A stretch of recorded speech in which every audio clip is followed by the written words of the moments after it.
So what we'll do is we'll jump over to the full cards. I've got it lined up. We'll take a little look at it now. So you can see that we've got Orange Cassidy against Bandido for the AEW International Championship. We've got Sammy Guevara and Darby Allin. We've got the Butcher and the Blade taking on Kenny Omega and Takeshita. We've got Jade Cargill taking on Taya Valkyrie. That is for the TBS Championship. It says Taya cannot use the road to Valhalla in brackets, and I don't know what that means. I'm guessing it's like her finishing move. So Taya cannot use the road to Valhalla. We've also got Dax Harwood against Jeff Jarrett. We've got Wardlow and On Anderson that we're going to be hearing from. And we're also going to be hearing from Adam Cole. And you might have missed it because, honestly, it took me a few times to look at this before I even spotted it myself. It says here, we will hear from Tony Khan right in the middle. I'm surprised they didn't put his picture on because, honestly, it just kind of blends into the background. But it does say in the center, we will hear from Tony Khan. So that's... I mean, I don't know, honestly. I don't know what to expect from that. I don't know if that's going to be him announcing Collision or have they announced that this is an announcement? Have we got another Tony Khan announcement? I mean, it is getting to the point where, like, I don't think people are necessarily going to tune in for a Tony Khan announcement. They didn't last time. Because there's been a lot of announcements and they've been a little bit of a mixed bag. Trent said, I hope it's the video game. It could be the video game, yeah. I don't know. I haven't heard anything more on that, to be honest. I think it does have its rating now, so hopefully that is on the way. But, yeah, they haven't used the word announcement. It's just, we will hear from Tony Khan. And as I said, like, there's no picture of him, and it's sort of... No, I mean, it is quite large in the center, but I have looked at this graphic a few times, and honestly, it's kind of blended into the background because of all the images and everything. So I don't know what to expect. I certainly can't say they're building it up as like a massive announcement, so we'll have to wait and see. We'll find out. Alfie, shout out to you, said, how's it going? It's going well, thank you. Bit of a, not a chilled day. Don't really have chilled days. Still been doing bits and bobs behind the scenes. Obviously, we put that video out. Big shout out to everyone that checked that out. I can't really talk about that because it is a little bit of a spoiler. I say spoiler. I mean, it's more rumor, really, but they seem pretty adamant about it. It's who's going to be or who they believe is the front runner to become the world heavyweight champion in WWE. So... yeah, I don't know. Can't really talk about that one because I don't want to say. But the video is up if anyone wants to check it out, and we'll talk about it one day. So, Alfie, shout out to you. Days, what's your thoughts on NXT last night? I gave it a 7.5. It was a bit meh, if you get what I mean. Yeah, I get what you mean. I think it was about a 7.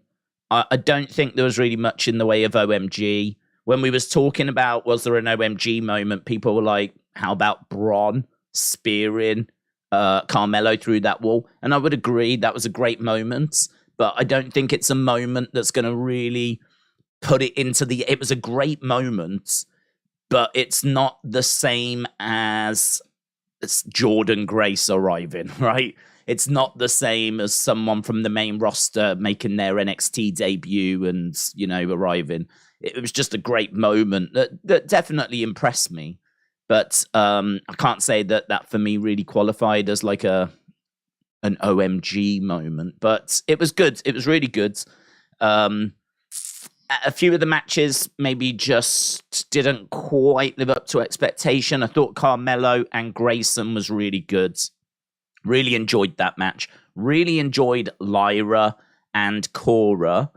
I like the fact that Indy retained. A part of me does want her to get called up to the main roster, though. So I sort of like that she retained because I do want her to have a good women's championship run. But equally, had she have lost, I then would have been quite excited at the thought of her coming up and getting into a tag team with Candice LeRae.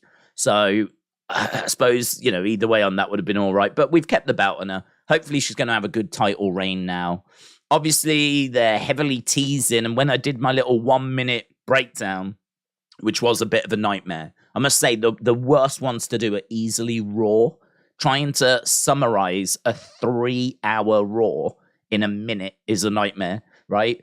Last night wasn't as bad, to be honest. But I think one of the big things I focused on, I think it was one of the big takeaways, was Pretty Deadly. And Pretty Deadly getting thrown into that water heavily suggested and felt like they are now main roster bound. So I do expect Pretty Deadly to be involved either Friday or Monday. I think Caden and Katana stand a chance as well. Grayson Waller maybe stands a chance. He's had so many shots at that championship and he hasn't won it. And I think he's such a good performer. I think he's solid in ring. Never really had an issue with his in-ring. I think the one thing I would like to have seen would be him with the belt, having a run, and really getting some time to main event and carrying the weight of the promotion on his shoulders. I would like to have seen that. But, no talk or anything about it going that way. So maybe it's just not in the stars for him. And so he's going to go to the main roster without that title run. And we've seen plenty of people do that. We've seen plenty of people go to the main roster and not have that title run. So, yeah, there's probably a few that you could look at and go, I think we'll see them on Friday or Monday. But Pretty Deadly probably leading the charge right now. Tim says, AEW puts the kibosh on one of their weekly shows. It's about time. Yeah, that's been some interesting news. So AEW Dark Elevation, I believe, is done, mate, out of there. There is no more AEW Dark Elevation. There might be a few more, but it is going to wind down. So, with that happening, we know Collision is on the way. I don't think they need Ring of Honor, Dark Elevation. Like, you're just booking shows for the sake of booking shows by doing that. So I don't mind their current setup now, actually, because Ring of Honor is going to be their feeder promotion, you would expect. So hopefully people go to Ring of Honor, cut their teeth. And really, that's what Ring of Honor was. If you think about the talent that came out of Ring of Honor and then went to WWE, the likes of Daniel Bryan, the likes of CM Punk, the likes of Seth Rollins, all came through Ring of Honor and then got signed to WWE. That's what Ring of Honor was. It was the king of the indies. And so you can position it there again. It can have the best of the indie talent. And then rather than feed WWE, it feeds AEW. They've got a lovely homegrown making machine now. They've got this promotion that can just churn out this homegrown talent that's going to be, it's going to have learnt the ropes, learnt the basics. Because I feel like they've had to turn to some talent that wasn't quite ready, to be honest, when they first started. I think some of the names that they had at the start of AEW just wasn't ready for this stage. And something like Ring of Honor being around now means that they shouldn't have to worry about that in the future anymore. And so, now they can, really focus on that to bring the talent through.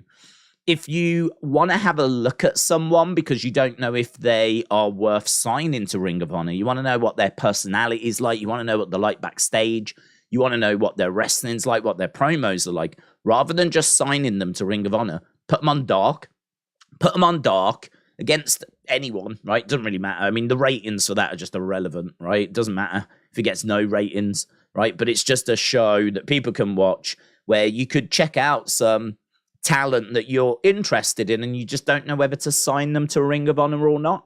So for me, that's what you would use Dark for.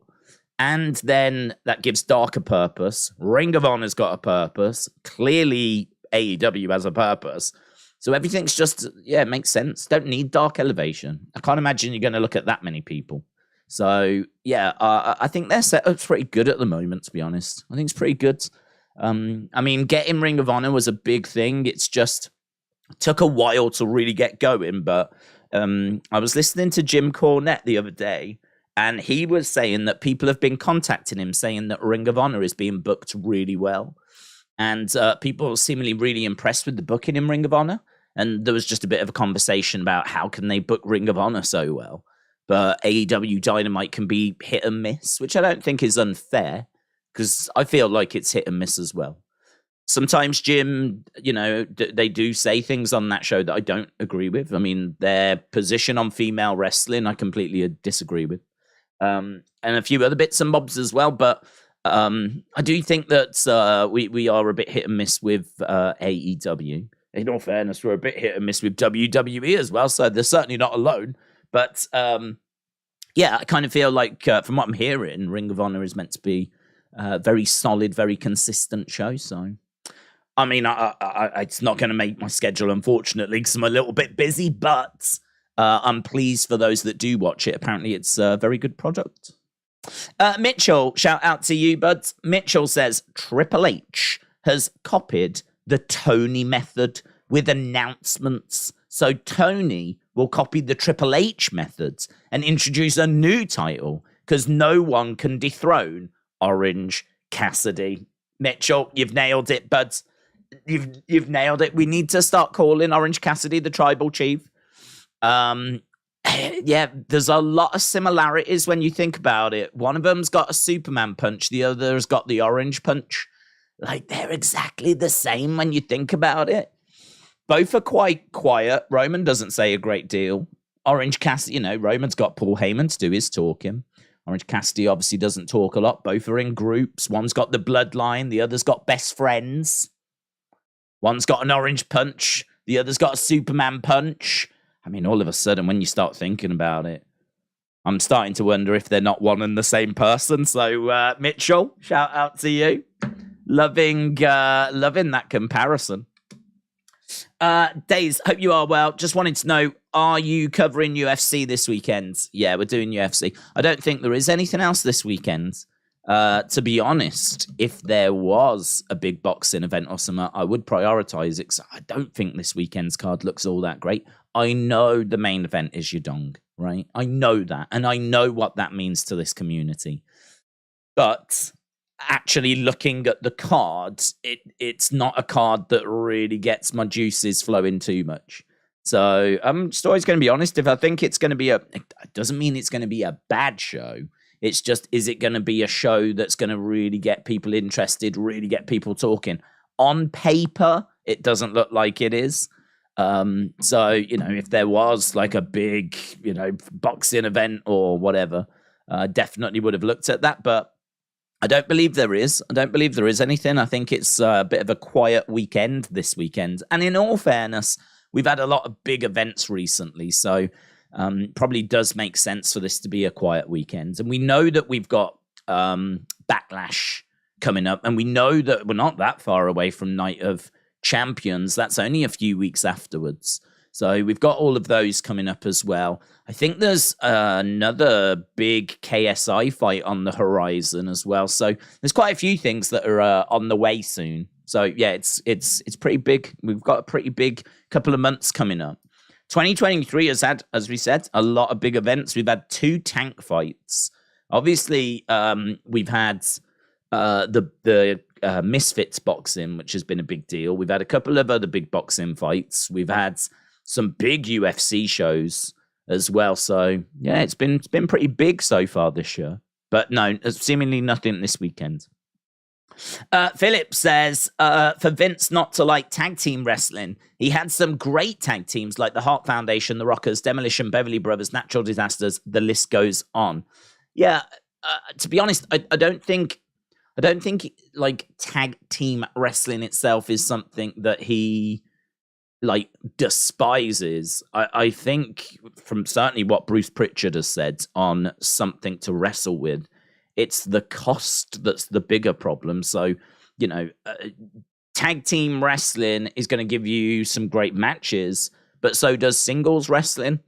So you're not really getting anything. I mean, you could argue it's, slightly different. You can do hot tags and all that kind of stuff, right? So there's things you can do in tag team wrestling that you can't do in a singles match, but not really anything that's going to put butts in seats.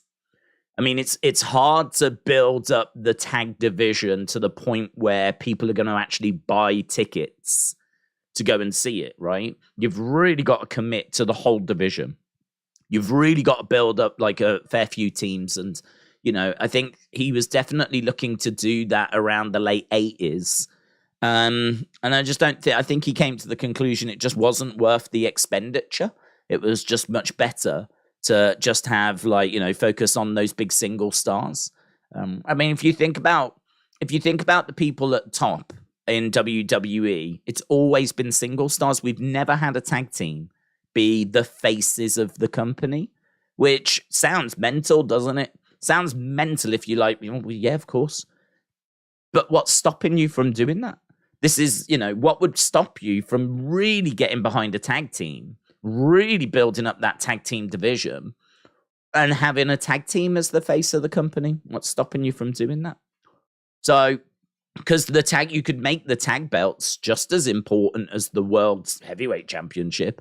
The World Tag Team Championships could easily be as big. And we know that there are tag teams that can get to that kind of a level. Look at how popular the Fabulous Freebirds were in Texas. Look at the Von Erichs in Texas. Look at the Road Warriors. You know, we know there are tag teams that can reach that level if you book them and really get behind them and really build them up as credible. That you can do it, but it just takes a lot of work. And I think in Vince's mind, it takes a lot of money. And maybe you then sacrifice the singles division a little bit. And I don't think he's ever wanted to do that. So he's always focused on the likes of Hogan, Stone Cold, Rock, you know, a little bit of Brett, little bit of Shawn, John Cena, little bit of Triple H in there, clearly The Undertaker, blah, blah, blah, blah, blah. Yeah. But it's interesting, isn't it, that we've never really gone for it with the tag team. Who knows? Maybe one day we will. Maybe one day, maybe not in our lifetimes, but one day WWE or AEW. I mean, I suppose AEW was in a good position to do that. What with the Young Bucks, there was maybe a chance. I know that there was a lot of talk of that tag division being just as equal, you know, and at times I would say it's probably felt like they have treated it that way. I mean, certainly when it was Young Bucks against Lucha Bros, those matches never did it for me, but they were always high-profile matches. I don't know if they ever main evented shows, though, to be honest. I think they probably still found themselves in that kind of secondary position to the WWE, to the AEW World Title. So I don't know if they ever quite found themselves in that main event position, but certainly I would say they put a spotlight on tag team wrestling a hell of a lot more than what WWE have recently, and what WWE is seemingly willing to commit to as well. So, yeah, we'll have to see if it ever swings that way. Could be fun for a change. I mean, look at recently, it still hasn't quite got there, but we had that. We did get the first tag teams main event in WrestleMania with Usos and Sammy and Kevin, but that came out of a bigger bloodline story, and it just so happened that the end result of it resulted in a tag match. But it's not really the same as like proper tag teams being tag teams in a proper tag division. That was Kevin and Sammy getting chucked together for this little run they're on right now. But at least we did manage to get tag teams into the main event of WrestleMania. So maybe Triple H is showing that he's a bit more open to trying a few new things. Right, let's go down. Days, you received $500 cost of living payment from Tap Out Corner the other day. Yeah, I don't think I'm eligible for that $300 thing, to be honest. Cost of living, whatever, which is, fine. But I believe that's out and about, isn't it, at the moment?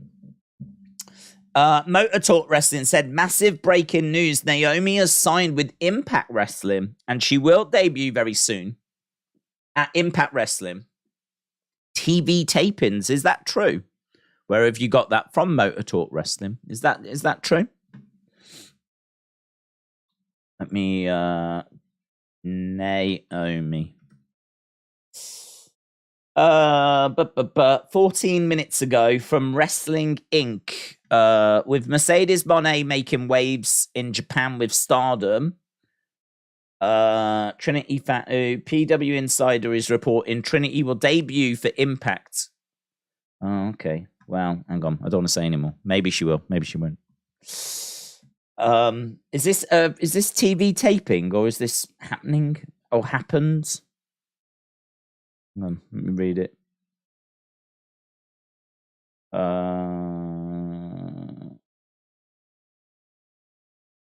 There's no information. Okay, so I think, is it just a rumor at this stage?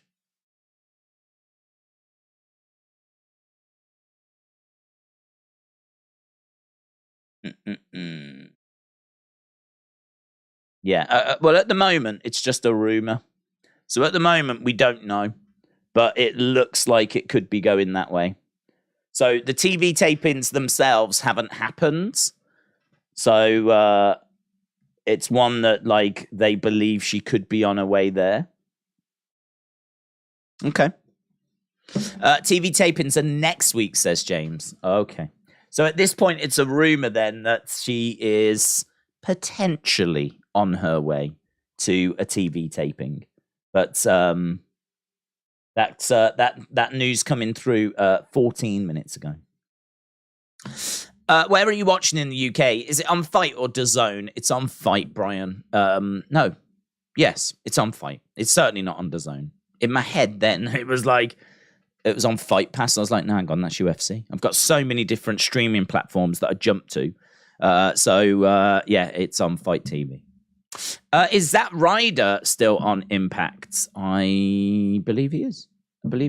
James would be the one to know. James knows where everyone is. Days, with Pretty Deadly coming to the main roster, which tag team would you like to see them go against on SmackDown or Raw? Don't really have a preference, to be honest, bud, because I sort of feel like they're going to be a bit of a joke team. Really, they're going to be this generation's Breezango. And so I don't mind who they go up against. I just hope they do get built well. I hope they do get some credible wins, and I hope that they do, you know, don't just make them look like jokes like the Singh brothers and just constantly job them out. I understand that might be what you want to use them for. But the problem is, if you're just going to keep jobbing them out, no one's going to care about them, and it's just going to really be like quite depressing to watch. Because I like them, I think they're all right. I think they can, you know, they can talk, they're pretty fun. But yeah, my fear is they'll be like, you know, Miz and Morrison, and they'll just be constantly getting beaten, constantly getting jobbed out. But listen, you do need these people on the roster, you know? You do need these people to take L's and put other teams over. So, you know, I could see the Viking Raiders just destroying them. I could see Ricochet and Braun just battering them. I can see them jobbing out to Usos and New Day. And, I mean, they might as well just learn how to lie on their backs and take L's, because I fear that's probably the way we're going to go with them. Because you do tend to go that way when it comes to the comedy teams, you know, and they are undoubtedly a comedy team. So, but I just hope they get some wins, and I hope they can, do you know what I mean? They're going to get buried and beaten a lot, but I hope they can get a few wins in there as well. I hope they can just keep their heads above the water. Otherwise, they might be the equivalent of like Kurt Hawkins going on like a losing streak and whatever. That was pretty fun, though, because he made a thing out of it, didn't he? He had his shirt with the lines. Every time he lost, he had another line added and whatever. And at least he made some out of that. But yeah, I don't know. I don't know that I would sit here and say, oh, do this feud or do that feud, because I really do think they're probably just going to go up to take a lot of L's. Alfie, shout out to you, my friends. Hope you are well. Giving a thumbs up, sitting back, kicking back, and relaxing, as we're about half an hour away from the start of AEW. Retribution said, I received my cost of living payment. Can't wait to start working from next month. Let's go. Days, can you see Kenny turning on the Bucks? I hope not, but it seems like it. Well, I don't know if Kenny turns on the Bucks or if the Bucks turn on Kenny, but the other thing is, with these brand splits, these two shows coming up, you're probably going to put Kenny and the Bucks on one brand, and you're going to put CM Punk and FTR on the other brand. So if you are going to turn the Bucks and Kenny against each other, that's going to be a major talking point on one of the shows. But I don't know if you want to go in that direction. Do you want to go in the direction where they're at each other's throats as they now have to spearhead Dynamite? I mean, it'll probably be Dynamite that Kenny and the Bucks go on, because rumors are that the Saturday show is, wanting, and they want to spearhead it with CM Punk. So if CM Punk and FTR go to the Saturday show, then the Wednesday show would be Kenny and the Bucks. So I don't know. I don't know if that changes anything. It certainly feels like they've put some emotion here. So it certainly feels like they are going in a direction with this story, but will that story change course? Will there be a swerve? Will they go ahead with it? Is it an evolving situation where they started the story and now they've realized or the situation has changed, whereby they're like, okay, we've got to do something with this on Wednesday night. Probably best to leave them all together for now, rather than and have them go up against a team together. Although saying that, we've done that. So, do you have Kenny and a partner take on the Bucks? Seen that before. Kenny and Hangman against the Bucks. One of my favorite, maybe my favorite ever match in AEW history. I absolutely love that match. So maybe you go that way. Don't know. It's interesting. Mitchell said, I listen to Jim Cornette, but honestly, I don't get his hatred of Kenny and the Young Bucks. I think he's a channel you need to listen to with a grain of salt. He's a channel that can easily influence tribalism. Yeah, I think I think it's the same with a lot of things, isn't it? Like in the wrestling world, I think you have to be pretty.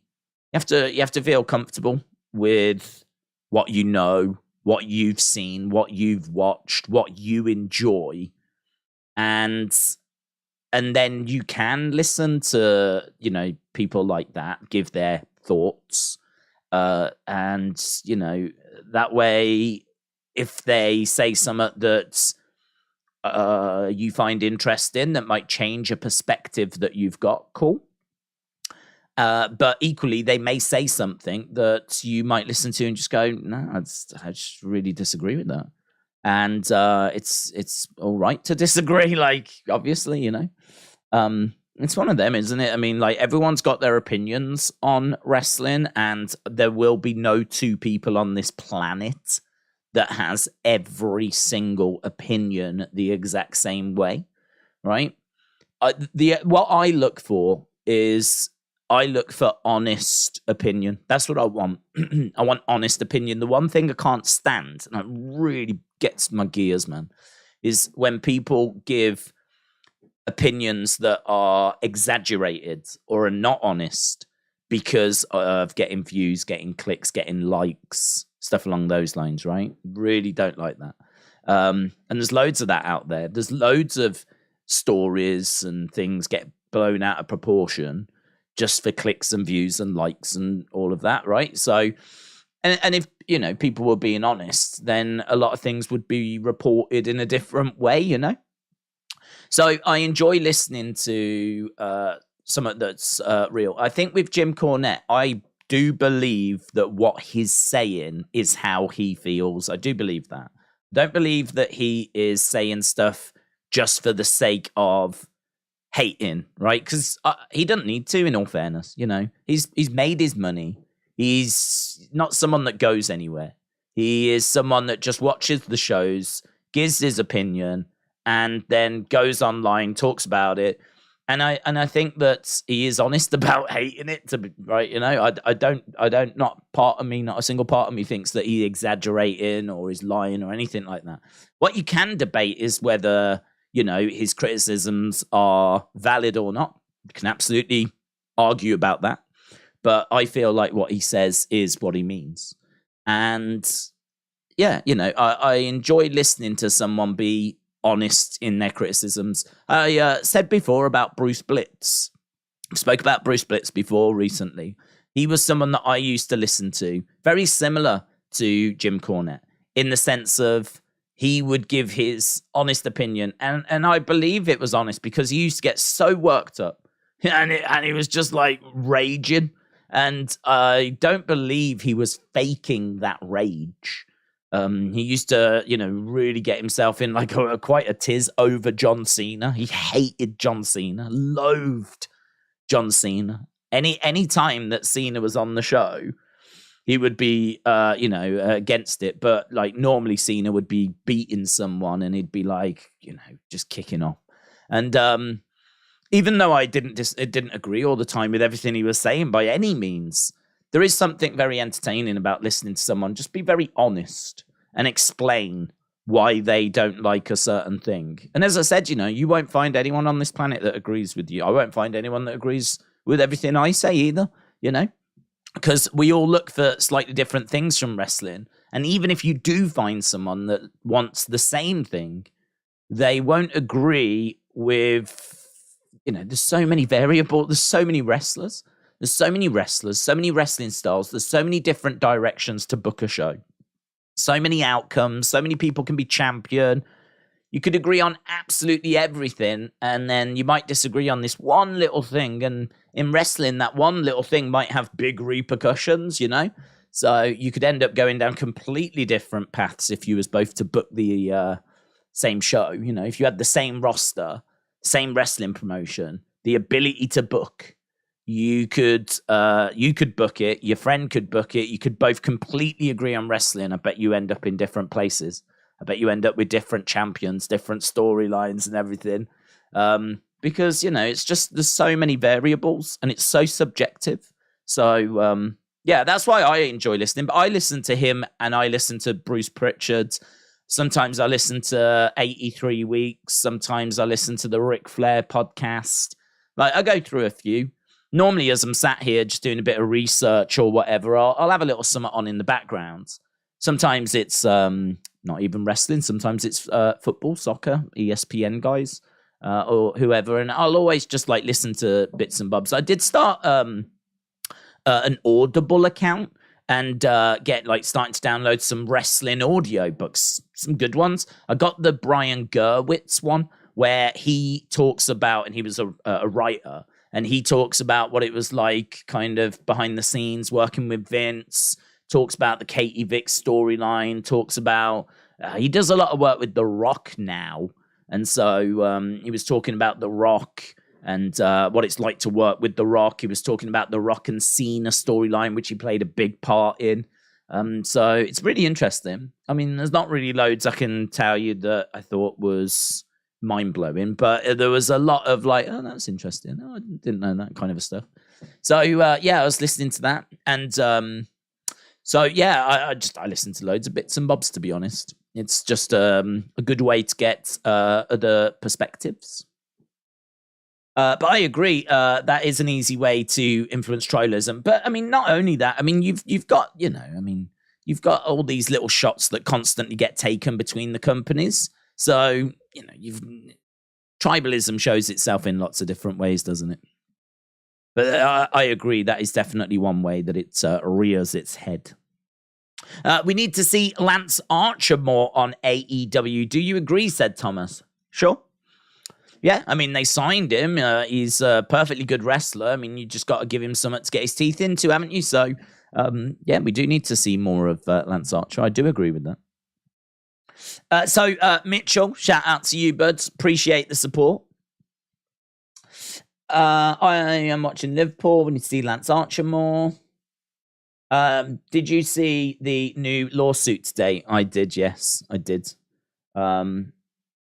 There's obviously lots that we can go through with that, but to be honest, the truth is, I mean, that's one side, isn't it, of a situation. So without hearing the other sides, without hearing like from the other people involved, I don't know. There's not really too much to say.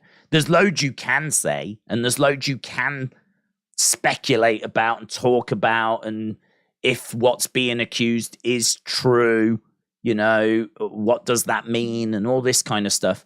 But again, it's a disgruntled writer that was fired for taking a WrestleMania chair home, who has now responded by suing WWE, suing Vince, suing Steph, suing the writers, and just throwing a load of mud, basically. And all of that mud has come out in public. And as we said, everything you're seeing is that one side at the moment. So there's lots that you could go into and talk about, but equally there's a whole other side that we haven't heard. So, I mean, if it's going to go to court, this is just the start of it, and there'll be a lot more to come.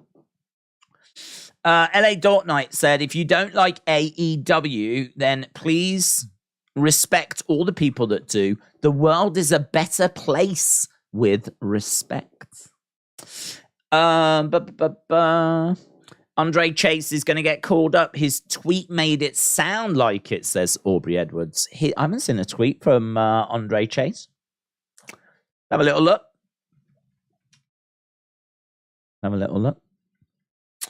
Andre, I didn't even know Andre Chase had a Twitter, actually. See, the problem is, without a verification thing, I've got no idea if this is actually his account or not. I mean, there's one here that's Andre Chase WWE. How do you know if that's the official account? This has only got 12,000 followers, so my guess is probably it isn't. How are you meant to know now? How do you know? How do you know? I don't know. I don't know anymore.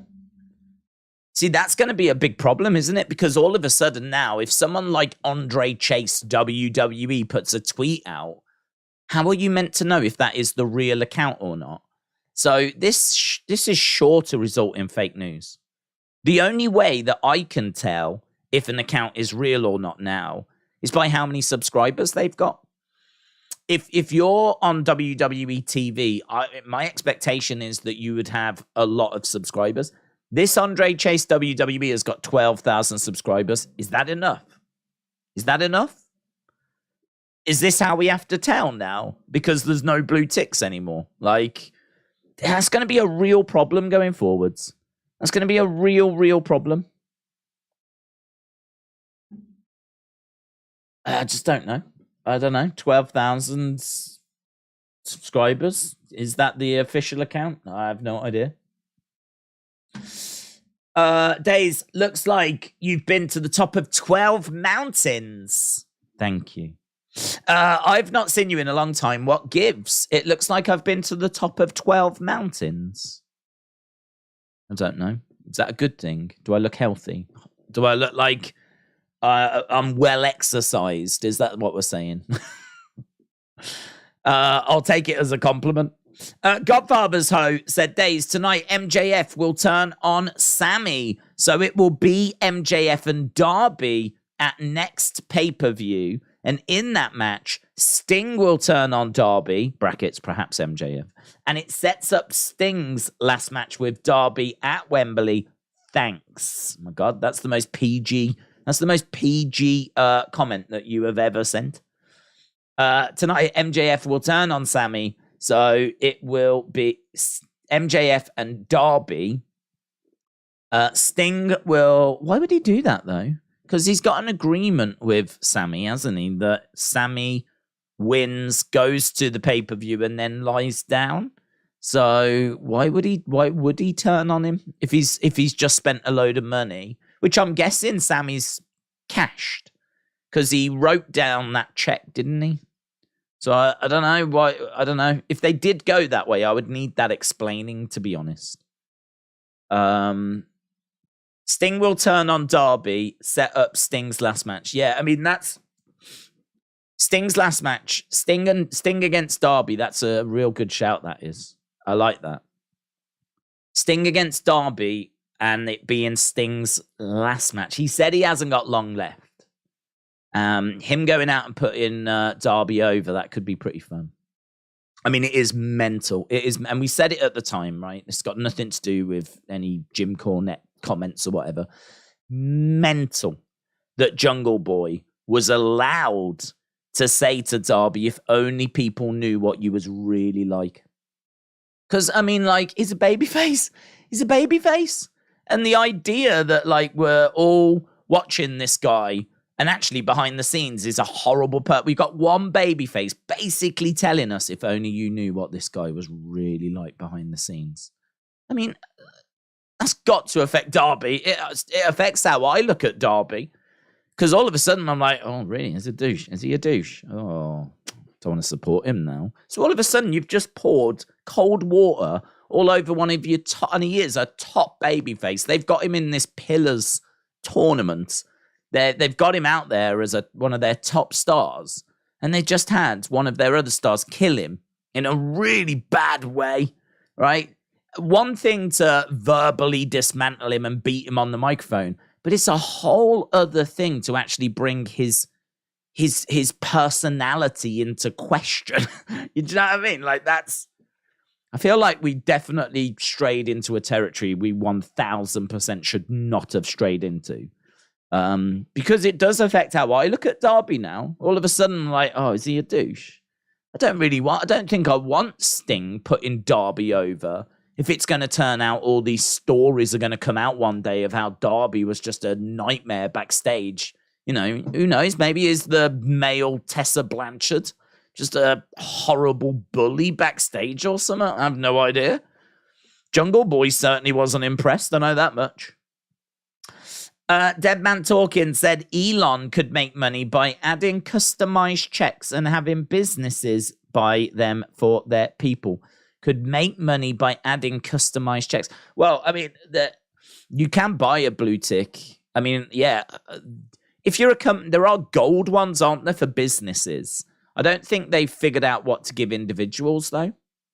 I mean, what I don't understand, right, is the blue check was a way of identifying that is the real person, that is the real account, okay?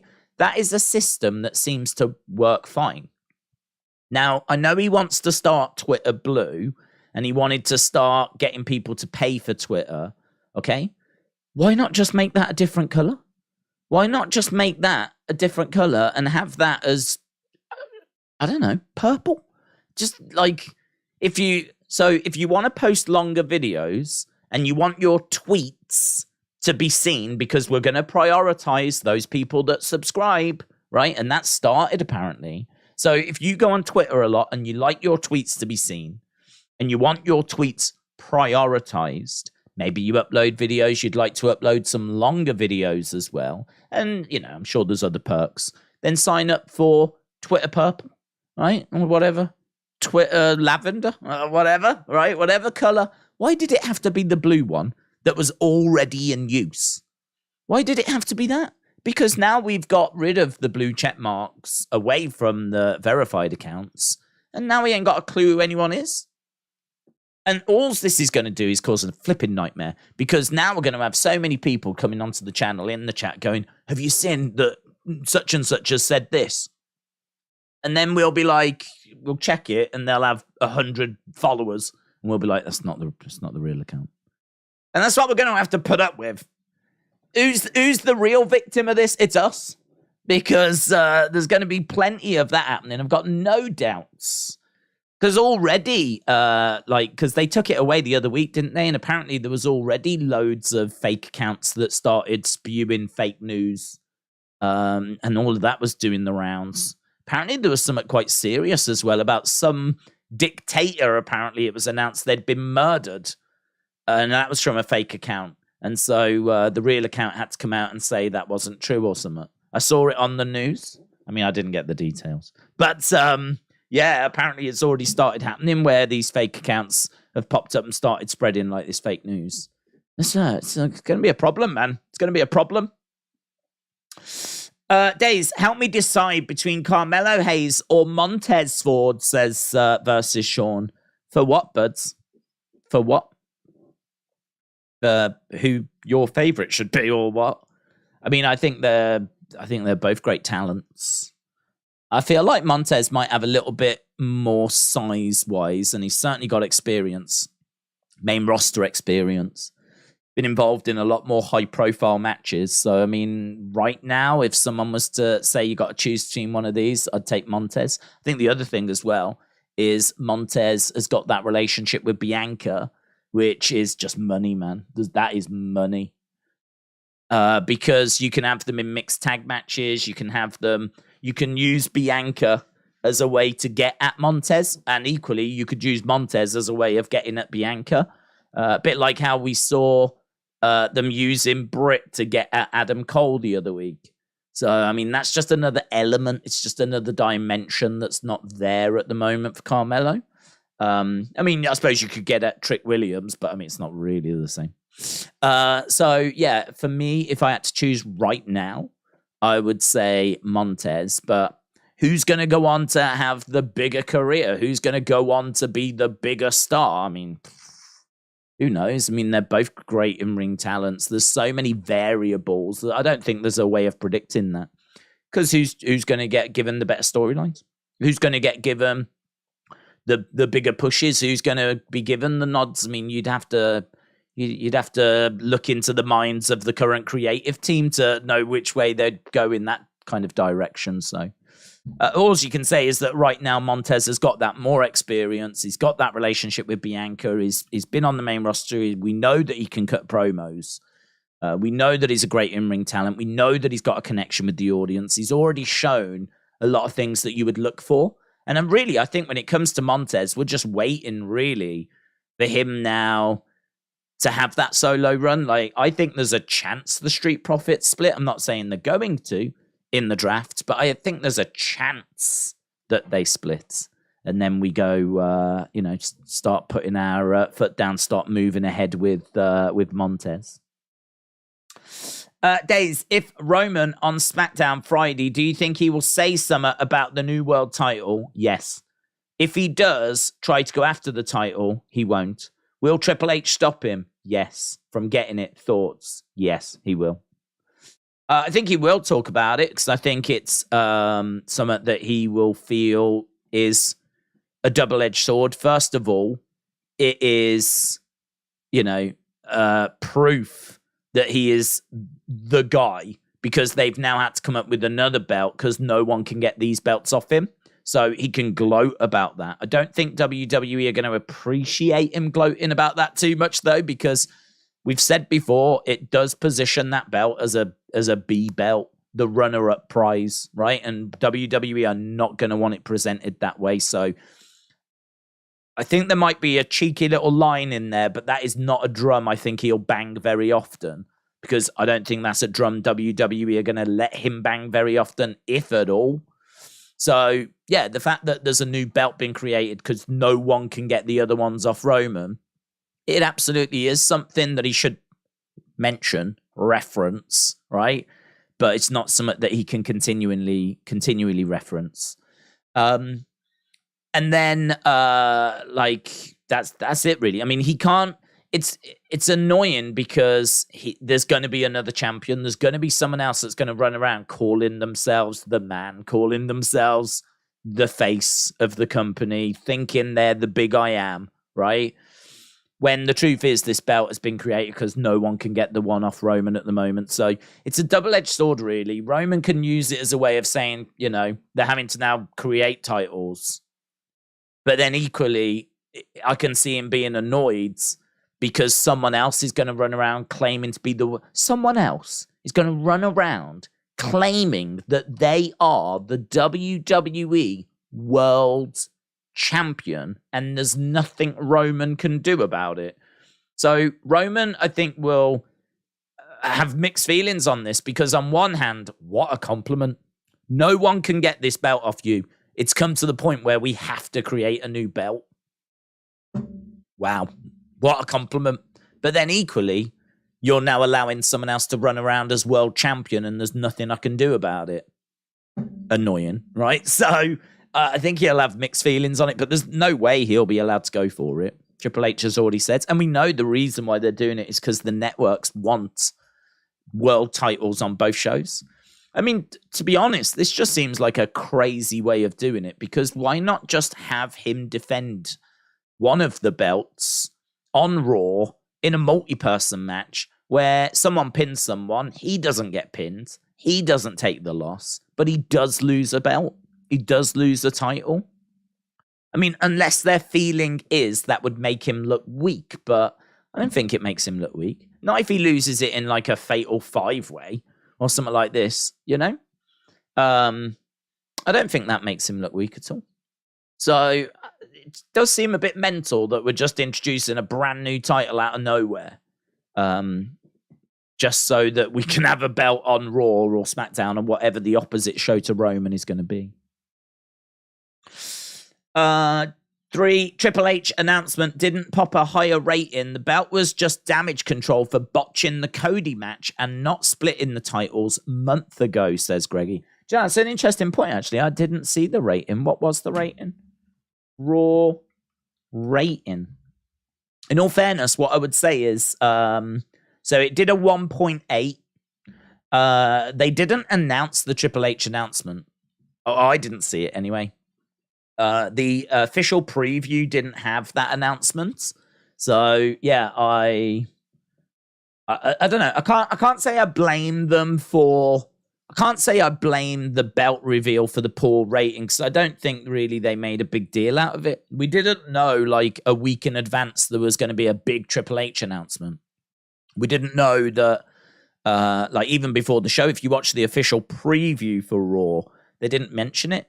And, you know, it's just kind of like a rumor there was going to be a Triple H kind of announcement. So, yeah, I even saw a tweet they put out over the weekend that had no mention of the Triple H announcement. So I don't know that we can blame the Triple H announcement for that low rating. 1.8, yeah, it's probably what I would have expected. I'm expecting a much higher rating on Friday, though. They certainly have built the draft. The draft on Friday and the draft next Monday. If next Monday is a 1.8, I think that's disappointing. I think if this Friday is a 2.1, maybe even a 2.2, that's disappointing, because this is the draft and they've been shouting about it for weeks. So I would expect to see a result this weekend. If AEW splits, is it due to Punk returning and the Elite will be in the opposite one from Punk? MJF Punk's second return at Wembley, Green Smoke is giving me the rumors. Okay, so in regards to... So apparently, Warner Brothers Discovery went to AEW, Tony Khan, and said, you can have a second show on Saturday, but we want CM Punk. So it's not AEW saying, okay, can we have a second show because we don't know what to do with Punk. Punk and Elite won't work together. Can we have a second show, please? It's not that. It's Warner Brothers Discovery saying, you can have a second show, but we want Punk. So it's believed that Punk will return on the debut episodes of Collision, which is the name of the show on Saturday, which... I don't know. I mean, we are hearing from Tony Khan tonight. Will Tony come out and confirm that? I mean, we've known about it for a while now. So will Tony come out and confirm that tonight? That's what we're doing? Maybe he will. Maybe he won't.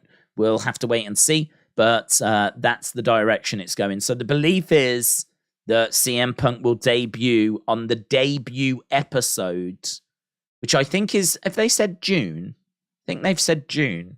For Collision, which would be before the Wembley show. I think Punk will be at the Wembley show, but they're going to want to build that. You know, I think they'll want to build that up. So that's the belief. Boomers said, I bet Tony will announce the debut of James Chadwick. Let's go. Let's go. But I only met Austin Theory today, said Mohammed. I just got back from an amazing live event. The main event was Cody against Finn Balor. That's cool. That's cool. And it's cool you met Austin Theory, Mohammed. Shout out to you. Thomas said, Tony Khan is going to announce an announcement for the announcement next week on Dynamite. James said, apparently Jericho and Punk had good talks to squash any beef they had. That's interesting. WWE 26 said, you can't call yourself a good wrestling company if you only have a handful of good matches a year. Shaquem said, if 3-game on tonight, NBA playoff game tonight. Is it? Is the NBA season on right now? I haven't heard anything about the NBA season, to be honest. If they are up against like a NBA game or something, that's obviously going to hurt the ratings. So, yeah, I don't know. I mean, I don't think this show looks mind-blowing, to be honest. We've got the card here.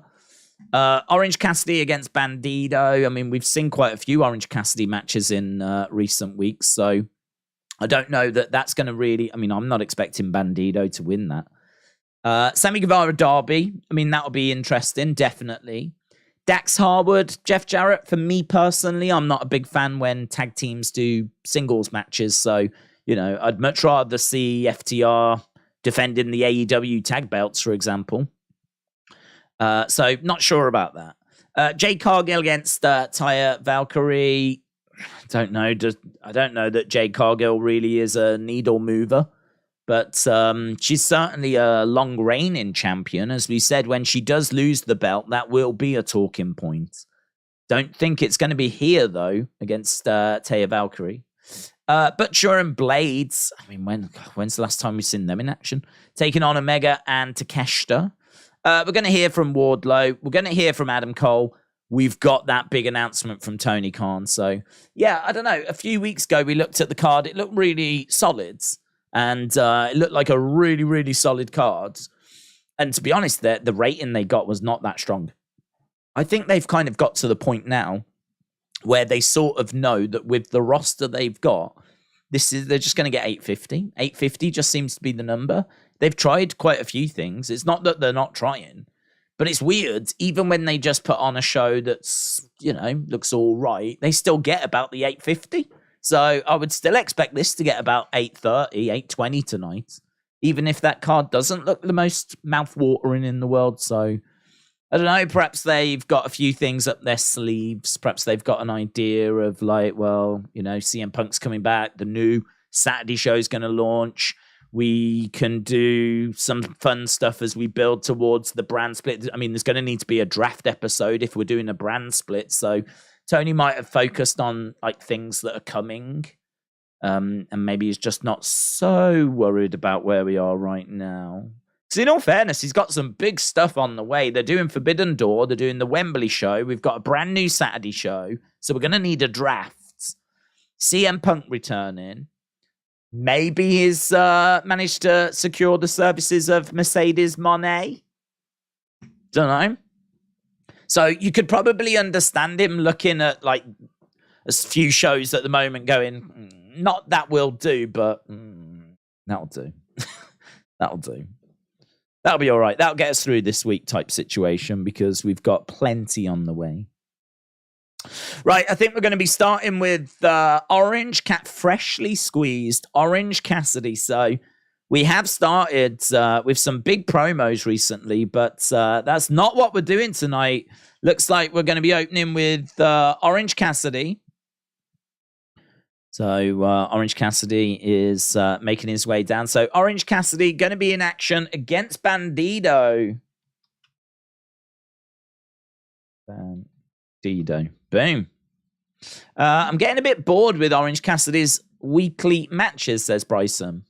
I feel like Darby looks like the guy who played the voice of SpongeBob. I don't think I've ever seen the guy who's ever played the voice of SpongeBob.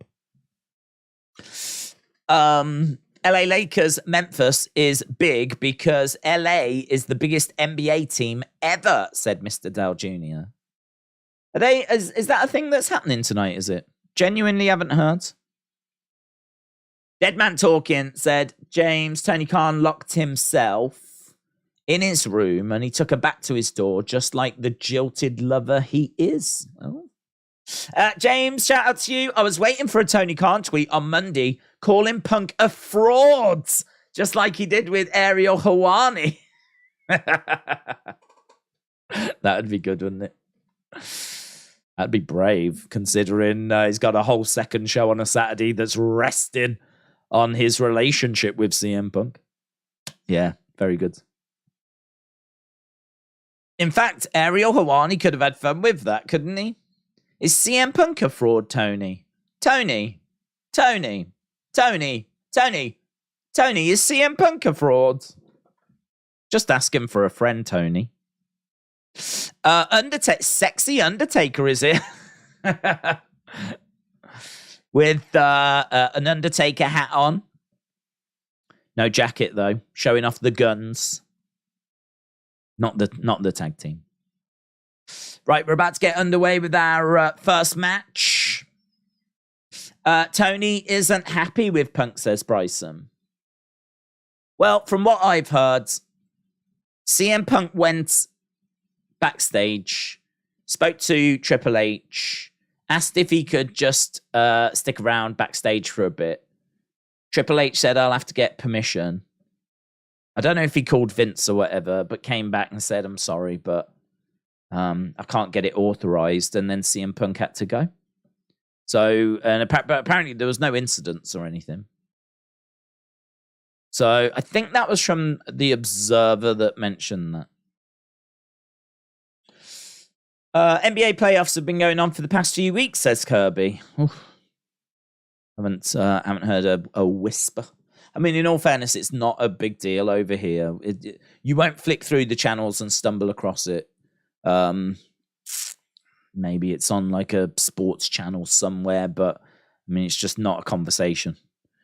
So I didn't even know the season was on, to be honest. Right. James said, did you see any football? I didn't, but no. I mean, I saw the results, but I didn't watch it. But looks pretty good for Man City, doesn't it? Heartbreak for the Arsenal. I mean, it's tricky for Man U fans, isn't it? Because we don't want either team to win, really. I think I'd rather Arsenal win, though. You know? I think I'd rather Arsenal win. They haven't won the Premier League in about 20-odd years. So I just don't really like, Man City. I don't know where we are in the table of who's won the most Premier Leagues. I know it's Man U. But what I mean is, how many have Man U won compared to Man City? Like, how close are they getting?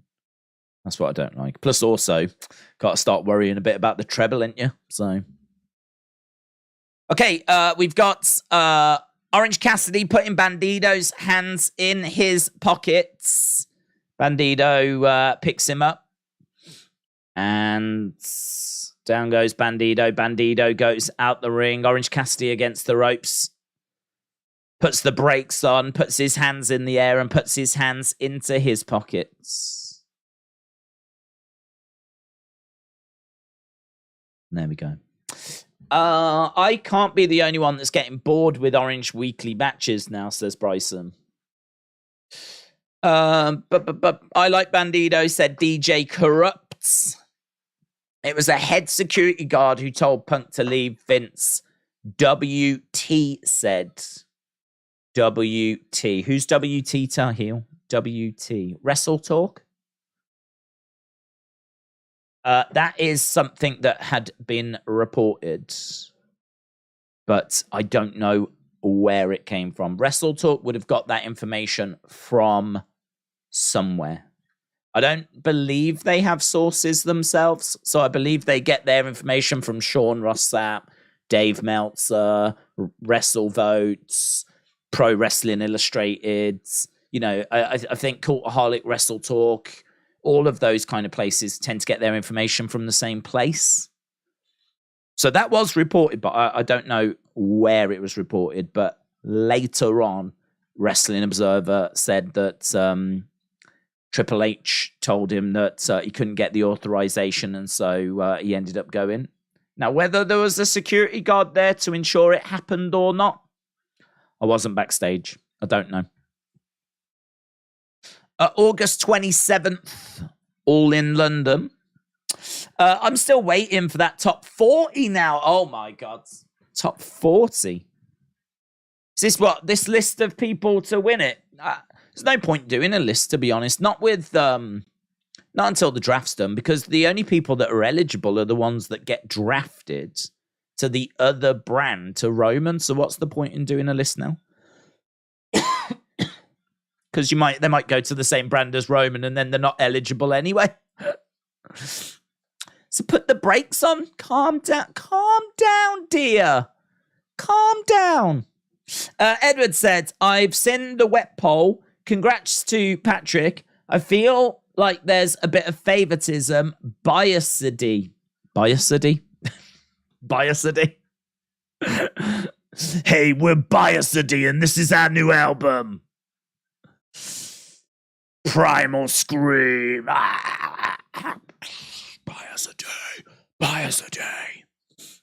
I like it.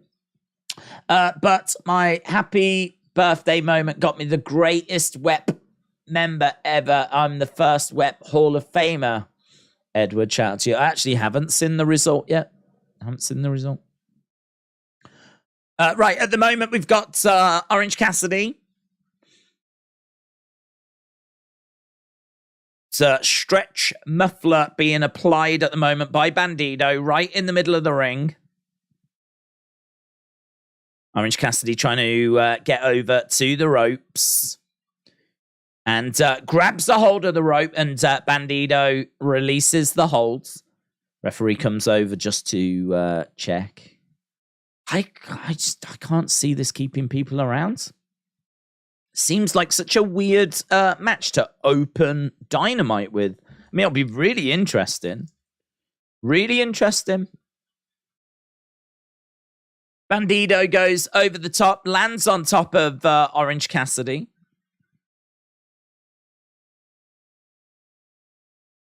Picture in picture. We're going to picture in picture.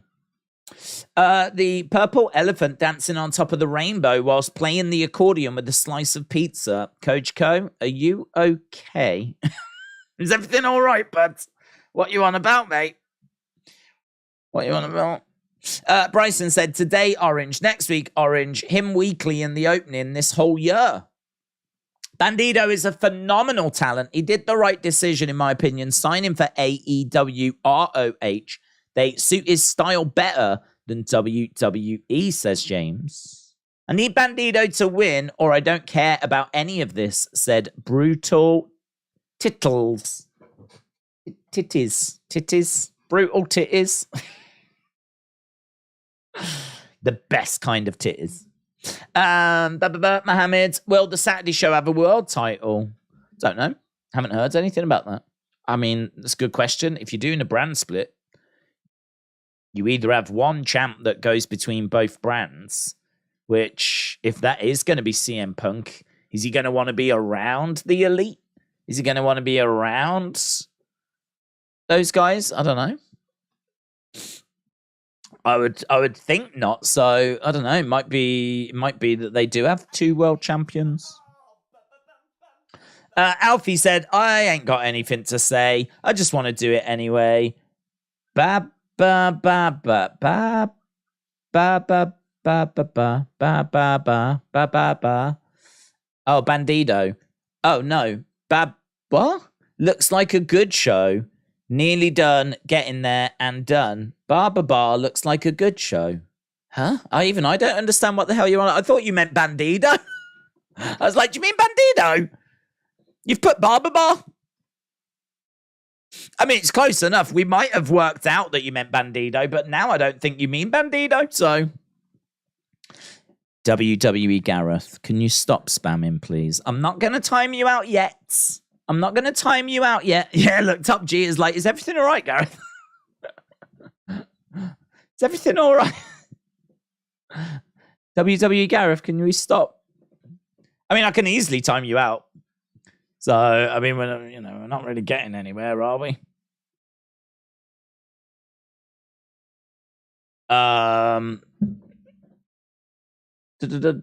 Gareth will fail.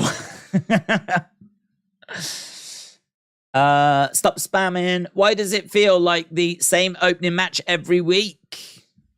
Having a sing song. Oh, okay. Go for it. Yeah. I mean, I don't know the song. I think we have stopped though. Fair play. I mean, fair, do you know what? I have got respect for that. I have got respect. Oh, Gareth! Look. Oh, you've gone and got yourself banned now? Oh, Gareth!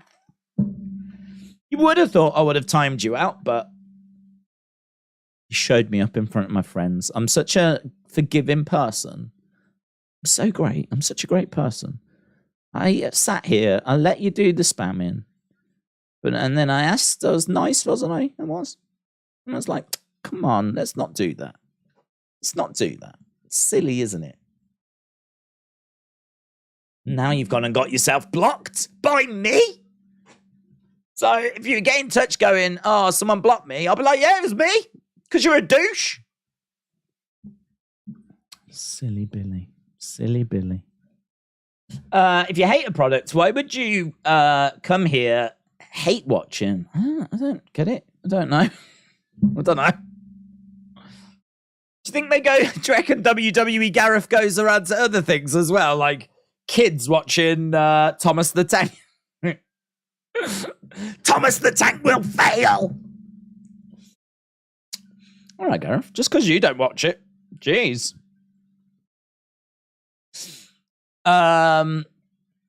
Soft chops coming in there by Orange Cassidy. Super kick coming in by Bandido. Cassidy going over to the corner. Dave's block party. Yeah. Let's go. Who wants it? Yeah.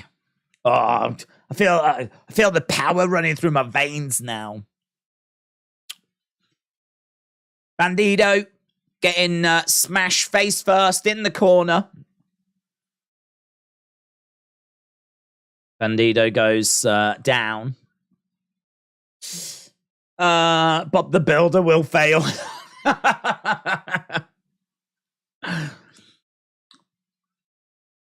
Perhaps he goes into like crypto as well.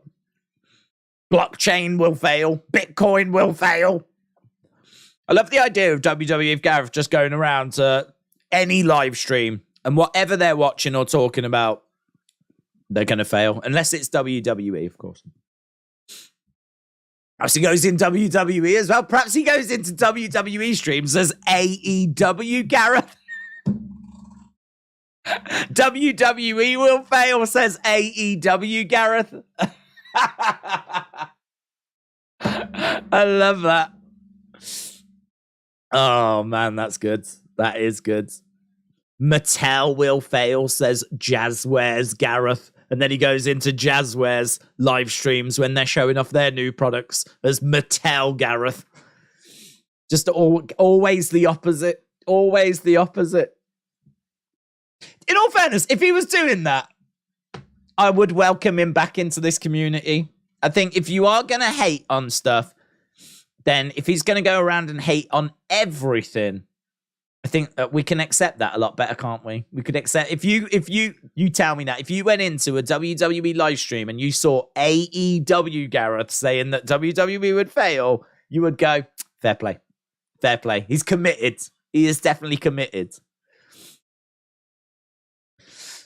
Over in the corner goes Orange Cassidy. Up. Oh, gets caught. Down goes Orange Cassidy. Bandido going for the cover and a kick out by OC. Mr. Doubt Jr., shout out to you. Yeah. Screw you, Coke, says Pepsi Gareth. Kojiko said, the flying saucer landed on my head and asked me to pee on it whilst giving me a kiss on the nose. Oh, my God. Listen, I can dish out other blocks as well, you know. The hell are you on about? That's not... Are these quotes from songs that I just don't know? Is this poetry or something? I don't know what the hell you're on about. Going up top. Looking for a suplex. The flying... So, do you know what? I feel like with Kojiko, sometimes you have to do that little bit of work. In fairness, with Kojiko, you have to do a lot of work. I'll put it in Google and I'll see what comes back, Kojiko.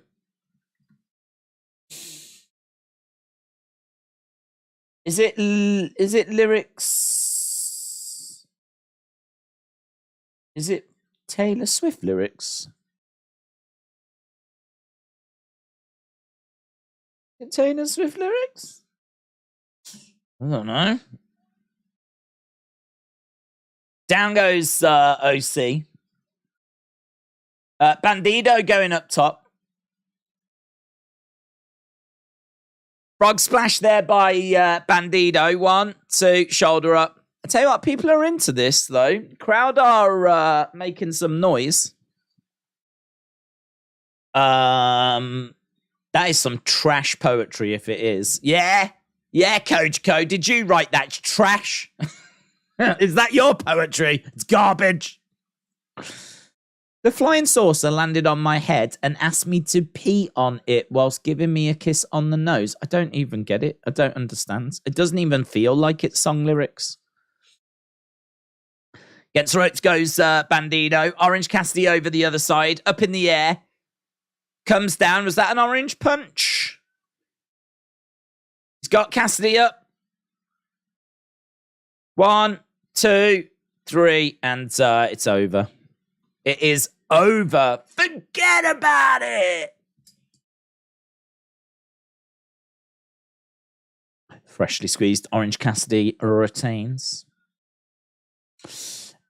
Days, do you know how last year you did a separate stream when you predicted where everyone ended up in the draft? Will you do that again tomorrow before the draft, or is that not scheduled? It's not scheduled, to be honest. I did a short little video where I just came up with, like, you know, I think, was it 4 or 5 that would go to Raw, 4 or 5 that would go to SmackDown. So kind of ticked that box. But no, I mean, look, I don't know if we'll do some after the draft where we have a look. I don't know if it was actually a stream before. I think it was a stream after where we actually sat down and we looked at the drafts and looked at what it meant. Because I remember talking about having concern for the main event of SmackDown. So I don't think it was a prediction, actually. I think it was a review. So I don't know. I don't know if we could end up doing something along those lines where we actually sit down, have a look at both rosters and go, well, they could feud. We might do something like that. They could feud with them. They might feud with them. We could do this. We could do that. Look, I think they could be champ. They could then feud with that person. Because I think the way we did it is we put people into main events, mid cards. Then we had women's division and we had tag division. Here's Adam Cole. So, yeah, definitely nothing tomorrow, though. KFC Gareth said McDonald's will fail.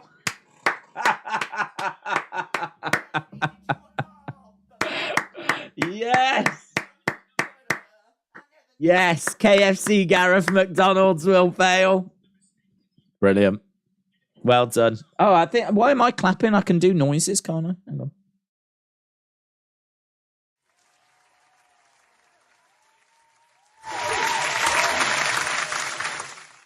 Boom.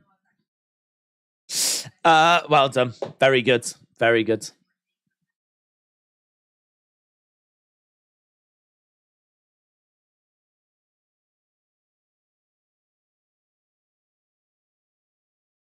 Renee said she was just trying to get to the bottom of Adam Cole and Britt Baker and everything. Orange Cassidy was like, did you see my match? And she was like, I did, but I'm just trying to get to the bottom of Adam Cole and Britt Baker and everything. And he went, oh, and walked off. And then Bandido went, oh, and he walked off as well. So how long? 20 odd minutes in. Moldy said, that was me. I've got no proof of that, Moldy. I've got no proof of that whatsoever. I just want to say well done to whoever was behind the KFC Gareth thing. That's brilliant. That is great. Coach Co said the giant purple unicorn danced on the moon with Michael Jackson whilst pooping out rainbow colored cupcakes. Is this AI? Is that what this is? I don't think this is song lyrics, and I don't think it's poetry, and I don't think it's actually been written down anywhere. So my guess is you're using AI for your super chats now. Is that what's happening? Is this purely designed to irritate me? Is that what this is? Is that what you're doing now? Somehow, you've took a turn away from facts, yeah, and song lyrics, and now we've gone down a road that's just designed to be irritated. Because what am I meant to do with this? What am I meant to do with that? The giant purple unicorn danced on the moon with Michael Jackson whilst pooping out rainbow-coloured cupcakes. What am I meant to do with that? What am I meant to go with that?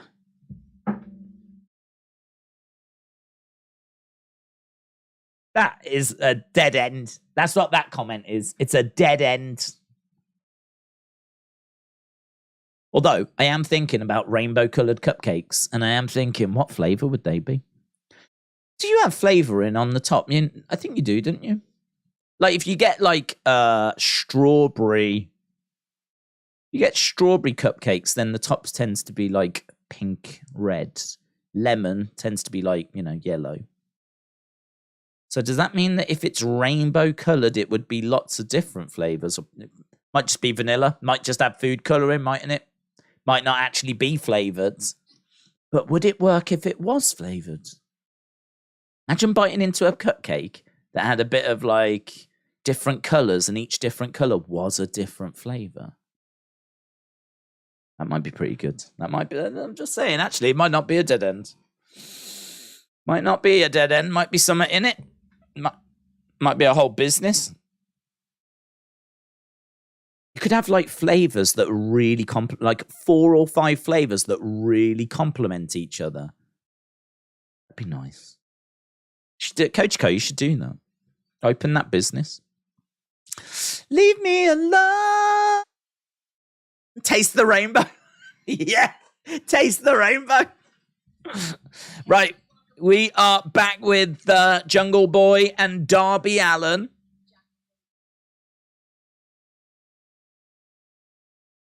Darby wanted to have this time. We said some stuff. We took it a bit far last week.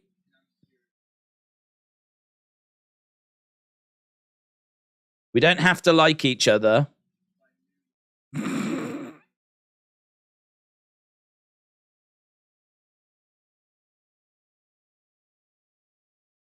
we backpedaling? Is this backpedaling?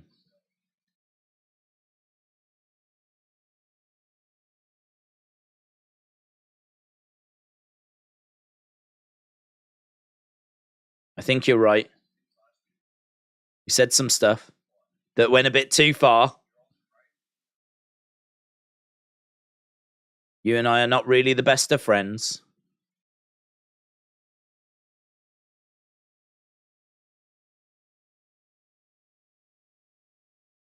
I wish it was me and you out there tonight, but it's not, so good luck.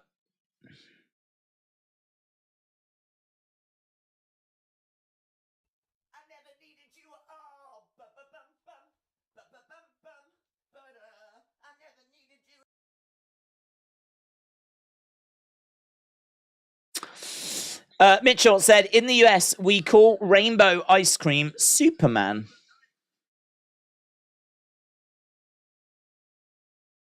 In the US, we call rainbow ice cream Superman. Huh? Never heard of this. Superman ice cream. I'm going to Google it. Superman ice cream. Superman is a 3-flavored ice cream that usually appears in red, blue, and yellow. Oh, yeah? You're telling the truth, you know. Oh, yeah? Oh, yeah? That's interesting. So,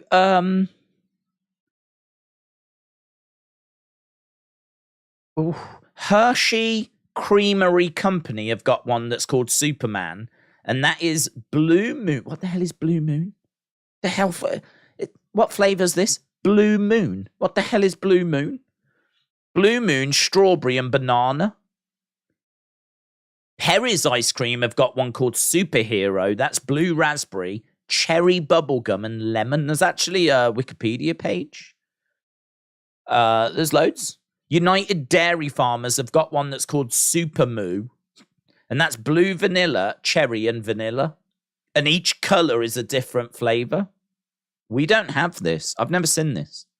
Southeastern grocers have Super Kaboom. That's Blue Moon. What the hell is Blue Moon? Cherry and lemon. I want to know what Blue Moon is now. Oh, here we go. Blue Moon flavor can be found around the United States in ice cream parlors, which serve Hershey's ice cream. Yeah, but what is it? Many of the traditional versions call for Blue Moon as the blue component. Blue Moon has a hard-to-place flavor. And like the Superman flavor, which often incorporates it, it was created in the early 20th century. Well, you can't just say it's got a hard-to-place flavor. You can't just say, here's Blue Moon, and we can't really explain what it is. I want to try Blue Moon ice cream now. What the flip's Blue Moon? I've heard it leaves you standing alone. What we got here, right? We got Dax. Let's keep our eye on this, shall we? Whilst we're exploring the world of ice cream parlors. Dax against Jeff Jarrett. Dax Harwood, Jeff Jarrett. This should be a good wrestling match. Blue Moon is a Fruit Loop flavor, says Deadman. Oh. It says the Chicago Tribune newspaper has described the ice cream as a Smurf blue marshmallow sweet.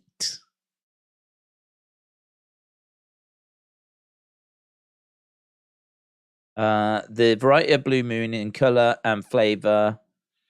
Many aficionados of each variety of Blue Moon claim that their variety is the real one or the original. Some dairies that make Blue Moon keep the ingredients a secret. Varieties have a distinct berry or vanilla flavor note, sometimes theorized to have been flavored with castoreum. I've never heard of it. I've never even heard of it. Blue Moon. Who knew?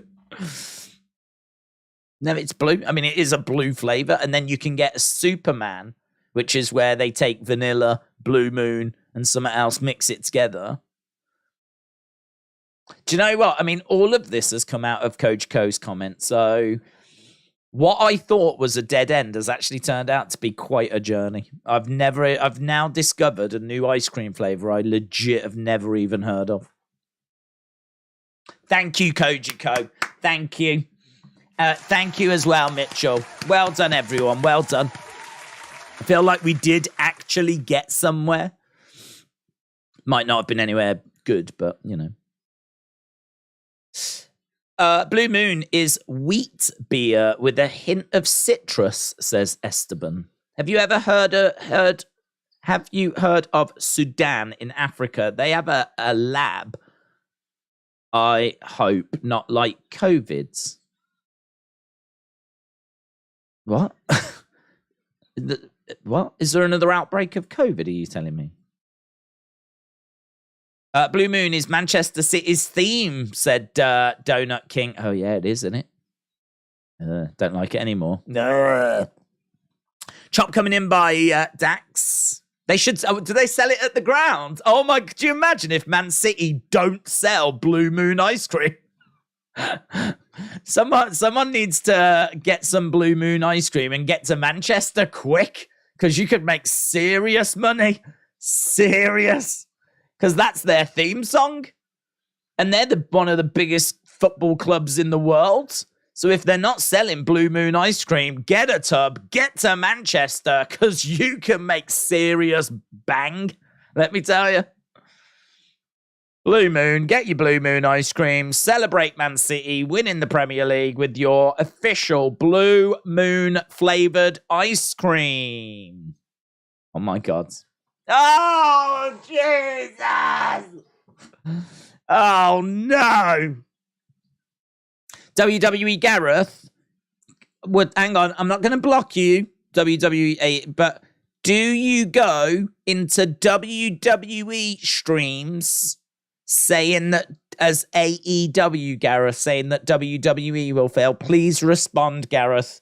Gareth, please respond. Tim said the legend returns. WWE Gareth. I have watched WWE since the early 90s. right? I'm one of your fellow... What's the word I'm looking for? Companion? Oh, sounds a bit seedy, doesn't it? You can... I'm a kindred spirit. WWE Gareth, I'm a kindred spirit. Yeah. Do you go into WWE streams as AEW Gareth? We want to know. We want to know. Come on, here we go. Here we go. Mitchell said Gareth loves AEW. I am getting that vibe.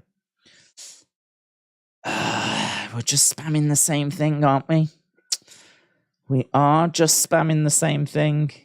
I mean, we are going to resolve the situation soon. This is your opportunity, Gareth. I'm a very giving person.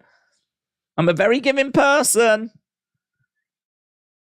Oh, we're not deviating from the original message. We've got. Do you know what? We've got a message, haven't we, Gareth? And we are sticking with it. And I do respect that. In all fairness, there is no deviating from this message.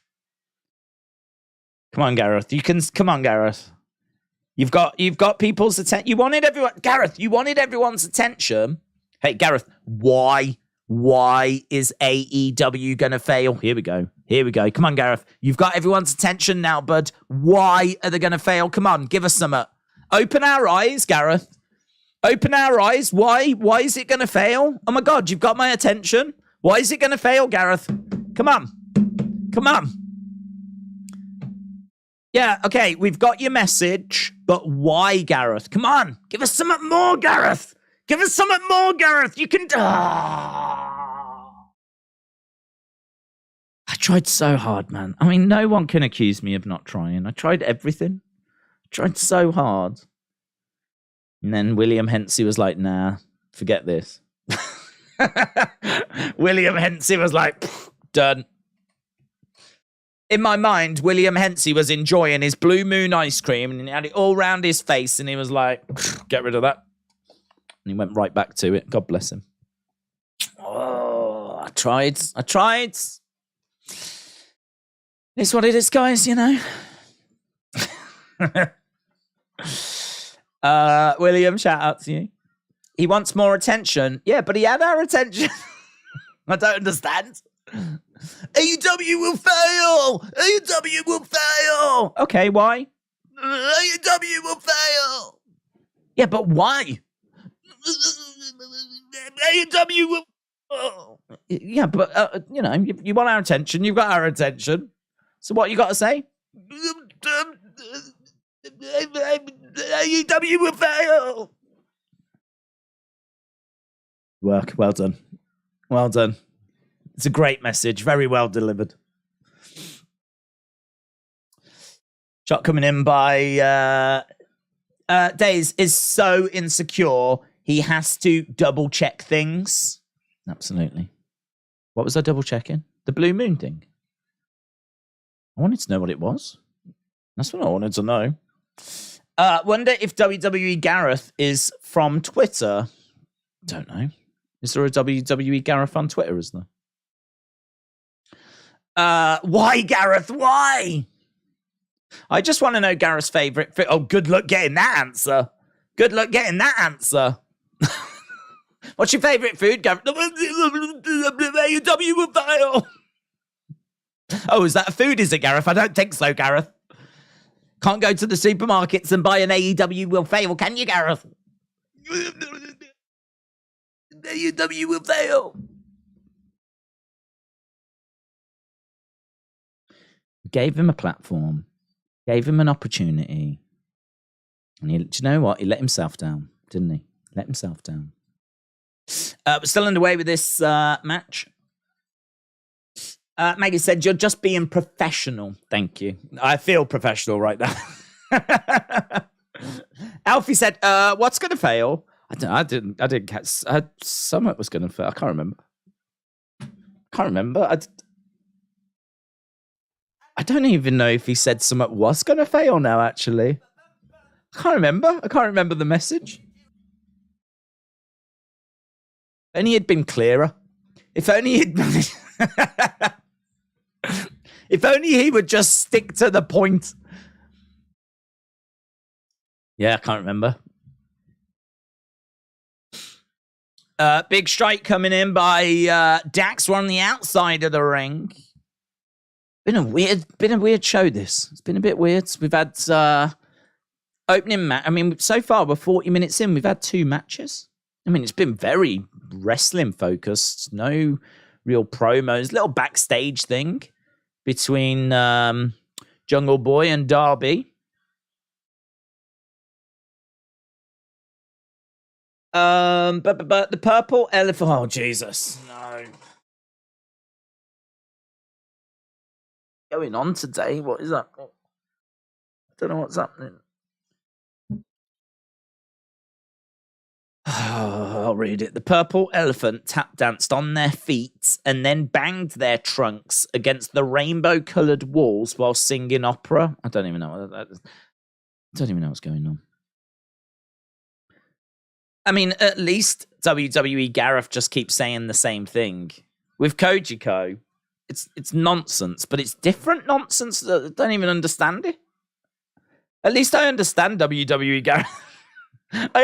He's got a message. In all fairness, he's got a message, and he really wants to deliver it. I can understand WWE. I can't even understand Kojiko anymore. WWE Gareth is the living legend. Days, what does ferocious mean? Ferocious? It's like aggressive.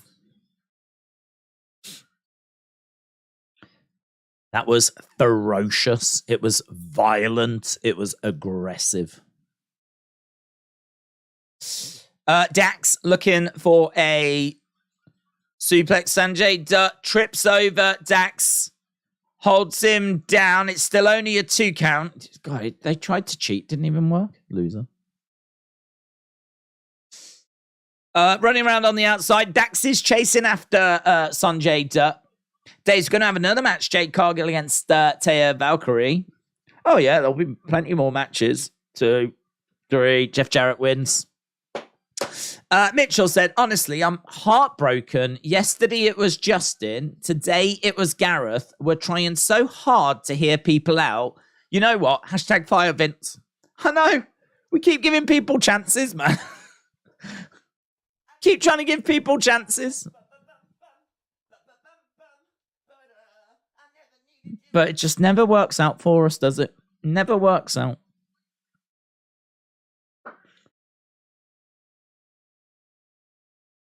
I don't understand. He's just been given a... I don't understand what's happening. He's been given a tag belt. Well, he hasn't won that tag belt, has he? Imagine if that works. Imagine if it worked that way. He has to partner Cash Wheeler now. Jeff Jarrett, and so that's it. Dax is out of FTR. Imagine if that's how it worked. Oh, here's Tony. Here he is.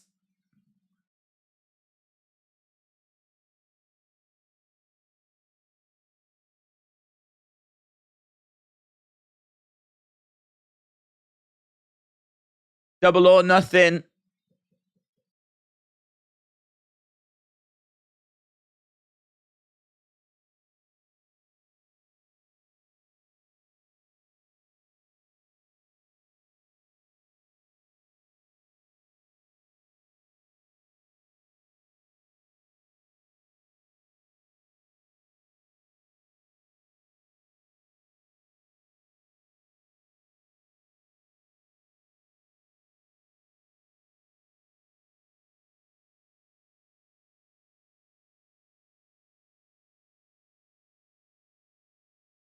So he's just talking about the Owen Hart tournament.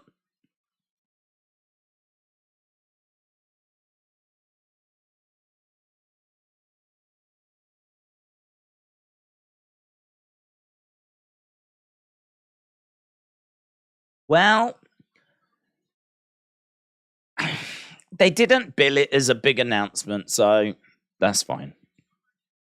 He's basically just saying that the Owen Hart tournament's going to start up again this year, so, you know, yeah, fine. And I like the fact that they're going to go to Canada. I like the fact that I wasn't sure actually about it being on Forbidden Door because it doesn't really feel like it fits. Because Forbidden Door, really, the focus of that is AEW against New Japan. So it doesn't really feel like it fits really on Forbidden Door.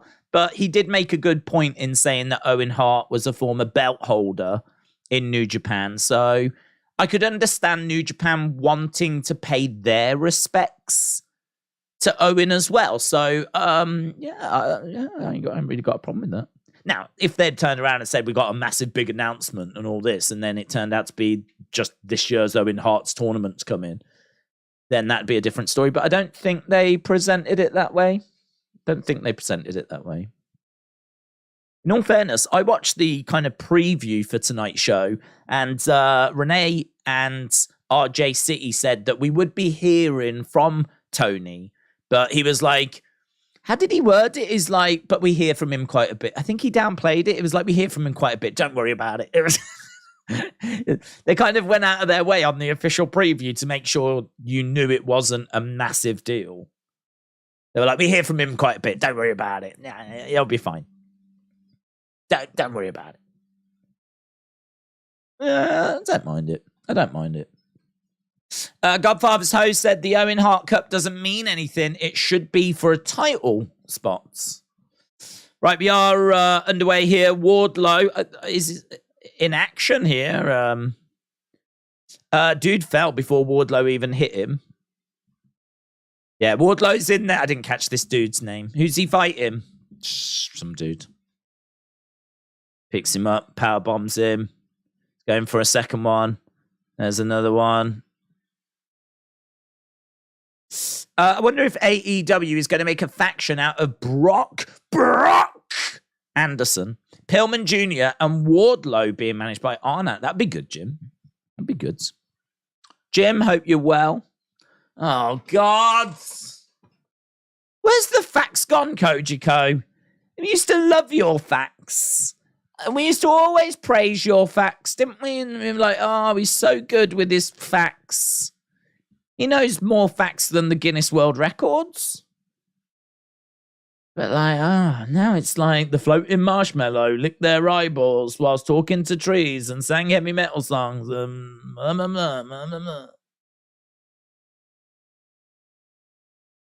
Looking for another power bomb here. Have you heard KSI Jake Paul is happening in December, says Kian.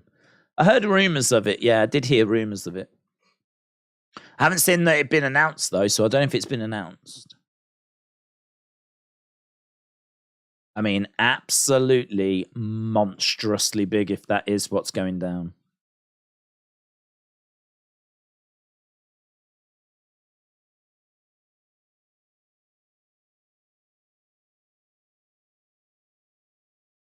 A refocused, re-engaged Wardlow.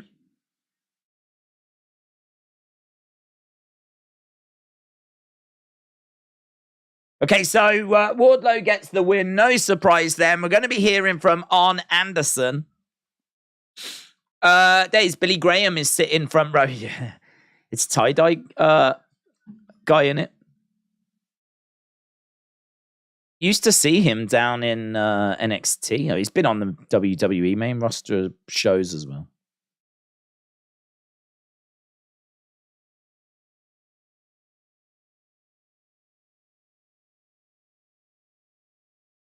Okay. For 40 years.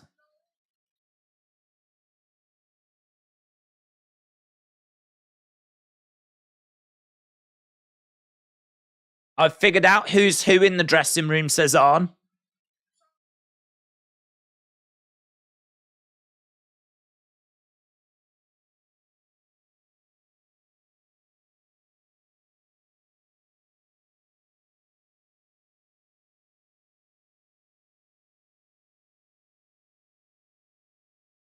You are AEW's dynasty, Arn says to Wardlow.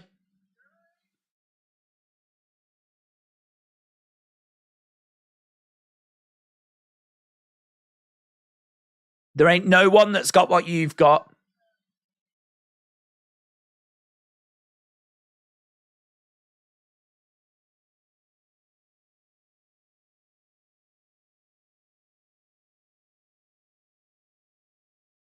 There's a couple of things you need to agree with me on. It does feel like he's about to introduce a faction.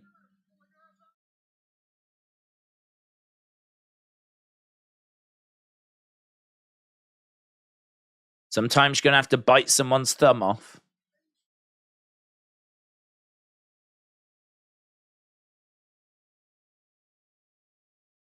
Someone's interrupting Arn here.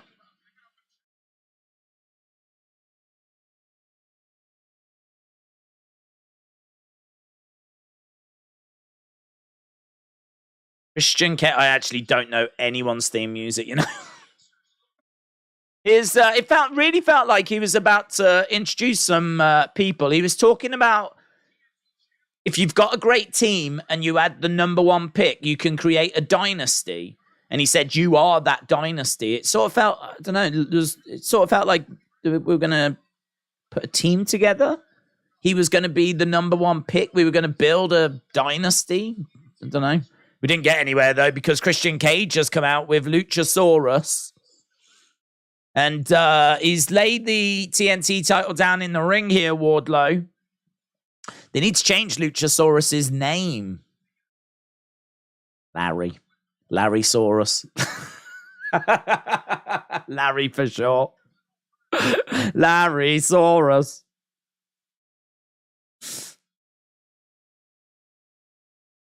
Christian standing. He was about to step into the ring, but he's decided against it here, Christian. He's backing down the steps. Wardlow is pointing and talking to Luchasaurus. There's a smile on the face here of Wardlow. Glaring and staring at each other, and Christian's trying to get Wardlow to back away.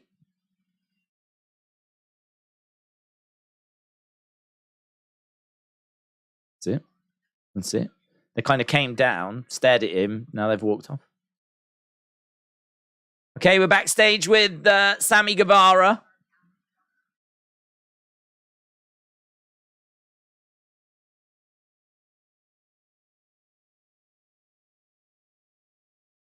Here's MJF.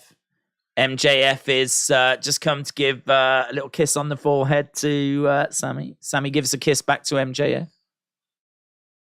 We deserve this. This is our moment.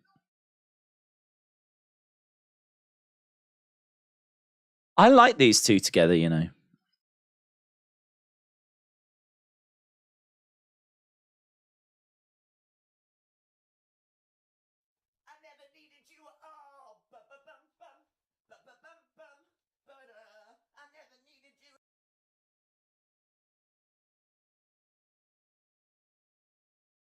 Okay, so MJF and Sammy are laughing. They don't care about ruining AEW. Yeah, I don't mind these two. Larry the Dog and Larry-saurus. Next team. Let's go. Let's go.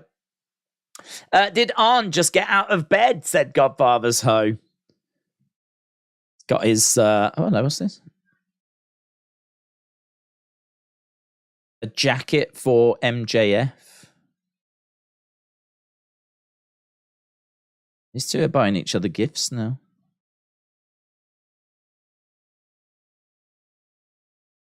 MJF gets Sammy a Burberry scarf.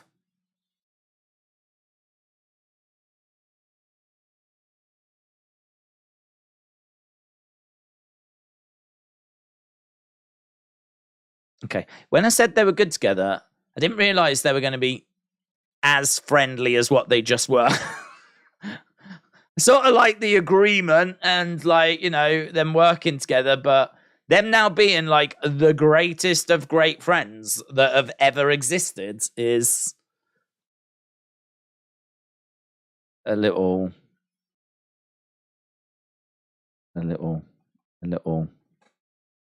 Oh, maybe. Defcon Eric said, do you remember when they hated each other in the inner circle? That kissing got me hot, says Hagen-Dazs. Wow. Coach Code said the cosmic. I'm just going to read it. I'm going to read it. You can make your own minds up. The Cosmic Banana Turtles dance flamingo with YouTube and Days whilst riding a rainbow-coloured spaceship to the moon. I don't even know why I read it. I feel like Coach Co has given so much to this community that I feel like I have to read it. I feel like there's an obligation, even though I know it's going to be absolute nonsense. I feel like there's a bit of a what's the word I'm looking for? Commitment. That's not the word I'm looking for. You're breaking me. Mitchell said, this really reminds me of Jericho-Owens friendship. MJF had the same storyline with Y2J during the pandemic, says Tiny Tails. James said, how about Wardlow, Starks, Pillman Jr., Chris Statlander? Wardlow, Starks, Pillman Jr., Chris Statlander. I always feel in a faction like that, Wardlow would go after the world title. That would then mean what? Starks, Pillman Jr. going after the tag belts, maybe? Starks could easily have the TNT title, but what if you do that? What would you have for Pillman Jr.? I mean, I don't mind it. Yeah, I wouldn't mind it. Chris Statlander going after the women. I always think that way about factions. I always think, well, that person could go for that belt. That person could go for that belt. They could go for that. So if you was to do that, I'd be like, okay, Wardlow world title, Starks TNT title, maybe Starks and Pillman also as the tag champs. Maybe, I don't know. I suppose you could put the international title onto Pillman. Or the FTW title onto Pillman. What about Hook going in? Because Hook's already got his own belt. Hook, Starks, Wardlow, Chris Statlander. How do I feel about that? I like Statlander with Orange Cassidy, though, to be honest. I think they're both just weirdos that deserve each other. So I kind of like Statlander with Orange Cassidy. Don't think I would have Statlander in that group. I think I like Starks, Hook, Wardlow, but I think I want a different woman. I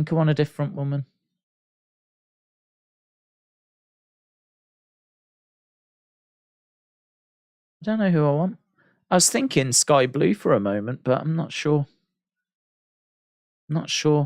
They're using her a lot more. She has just got signed. Maybe. Who the heck was that weirdo in a blue shirt? That's RJ City. He's just been beaten up by the Blackpool Combat Club. Okay, right. We are now going over to Darby Allin. So is this the Darby Allin?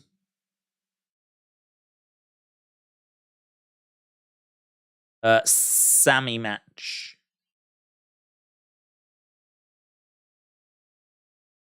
I'm surprised this isn't the main event, to be honest. What's our main event tonight, then? I thought this would be our main event. Sammy.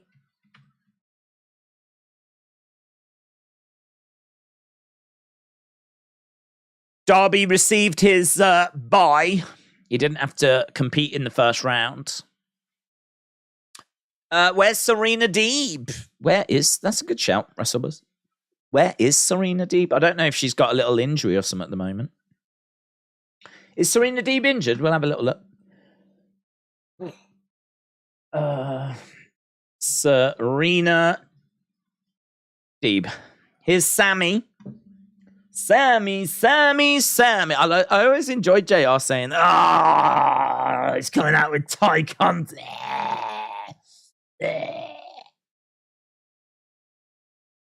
I've been coaching a little less because I've been wrestling a little more. That was at the end of last year. Dax said, when the Pinnacle aligned in AEW, the talent formed a super group. We really wanted Britt. There was talks of Britt being in our group, but Britt is a standalone star. No one needs to mess with her. She's great. The other one I really wanted, and I did talk to Tony about, and he was excited about the idea, was Serena Deeb. So they were interested in getting Serena Deeb in the Pinnacle back in the day. Serena Deeb reveals why she's been coaching less. Actually, I don't know where she is. I don't know if she's got a little injury or something. I don't know.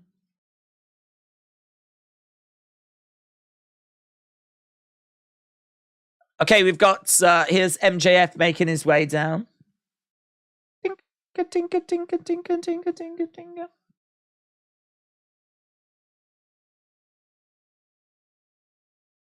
I think Darby Allin will win this, said Davids. Could WWE plant seeds for the Hurt Business at the draft? Sure.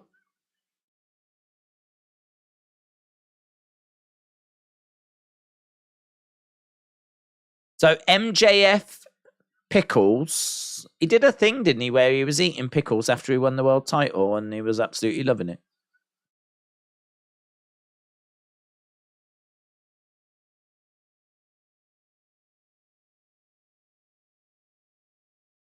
They're eating pickles on commentary now.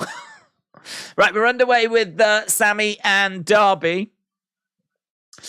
Darby divorced Gigi. They were married, says Paul. Cash Money Lynch, shout out to you, said Days. I plan on being a WWE superstar after college, and I want a character similar to Bray. And I want to ask if you think WWE will allow me to walk with a lantern. I have no idea, dude. I would imagine that they might not, because that's sort of Bray's thing. So, I mean, I'm sure at some point they'll allow someone else to walk with a lantern, but you will immediately draw comparison. If you come out in dark lighting to the ring with a lantern, I think you would immediately be seen as a Bray knockoff. So I would suggest, if you did want to be a WWE superstar, trying to find something that makes you stand out. I mean, if you think about it, the reason why people love Bray is because he is a bit different. A lot of people say he's like this generation's Undertaker, whatever, but he's clearly not the Undertaker. He is Bray Wyatt. So you'd have to find your own gimmick. You'd have to find your own thing to do. I think just, if you want to have a lantern, have a fun house and all that kind of stuff, like it ain't going to work, is it? Got to be you. Darby has got Sammy down. Predicted that this match will be a no contest, setting up a fatal four-way. Why would it be a fatal four-way if this is a no contest? Wouldn't it just be a triple threat? Just asking a question. Just asking for a friend. If Bray doesn't get drafted, when he eventually comes back, would you just have him show up randomly or some little clues hinting a return? Well, if I was in creative, I would have some little clues hinting a return, because to be honest, White Rabbit was such a success. And people so enjoyed doing that, and it created such a buzz. Why not take the opportunity to just do a little something similar? I mean, I wouldn't do White Rabbit, obviously. It would be something a little different, but I think, doing something that had some clues in the background that got people talking and speculating. Yeah, I think that's a big thing that Bray fans enjoy, so I would definitely do that.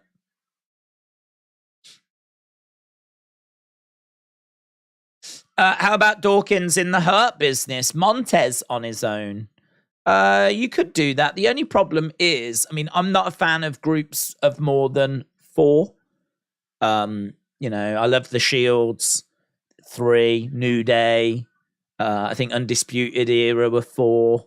I think once you start getting above 4, it starts to get really cluttered. I just think it's hard for people to get promo time and to put the spotlight on everyone.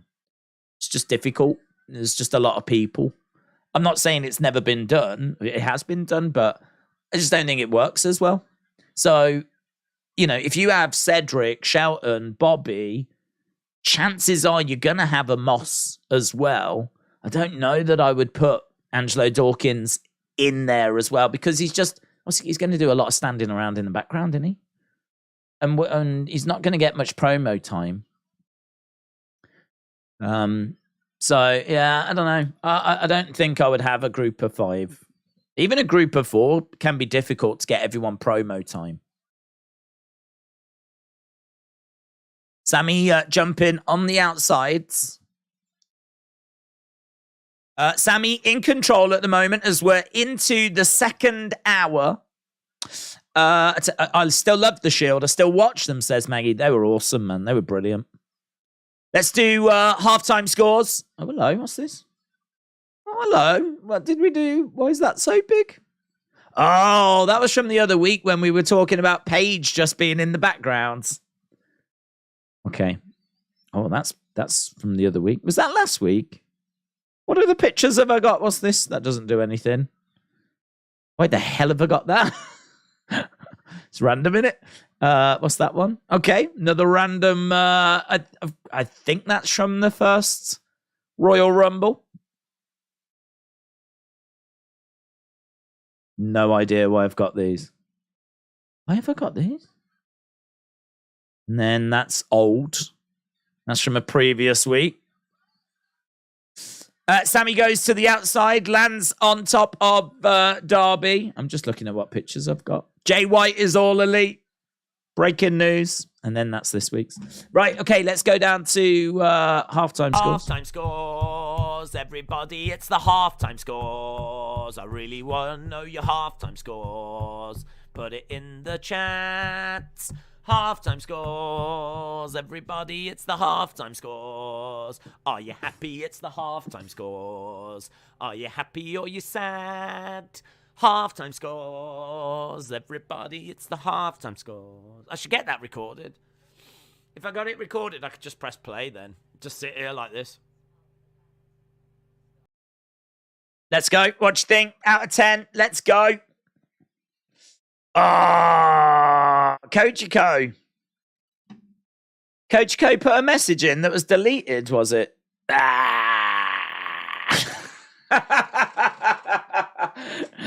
Your message got deleted by William Hensey. Kochiko. Right, here we go. 7.5 said Kian. 6.5 said let him in. Travis says 2. Virus said 6. I think WWE Gareth scores today a 0. No, you would think that. But he's just sent me a text saying, this is from WWE Gareth. Really enjoying the show.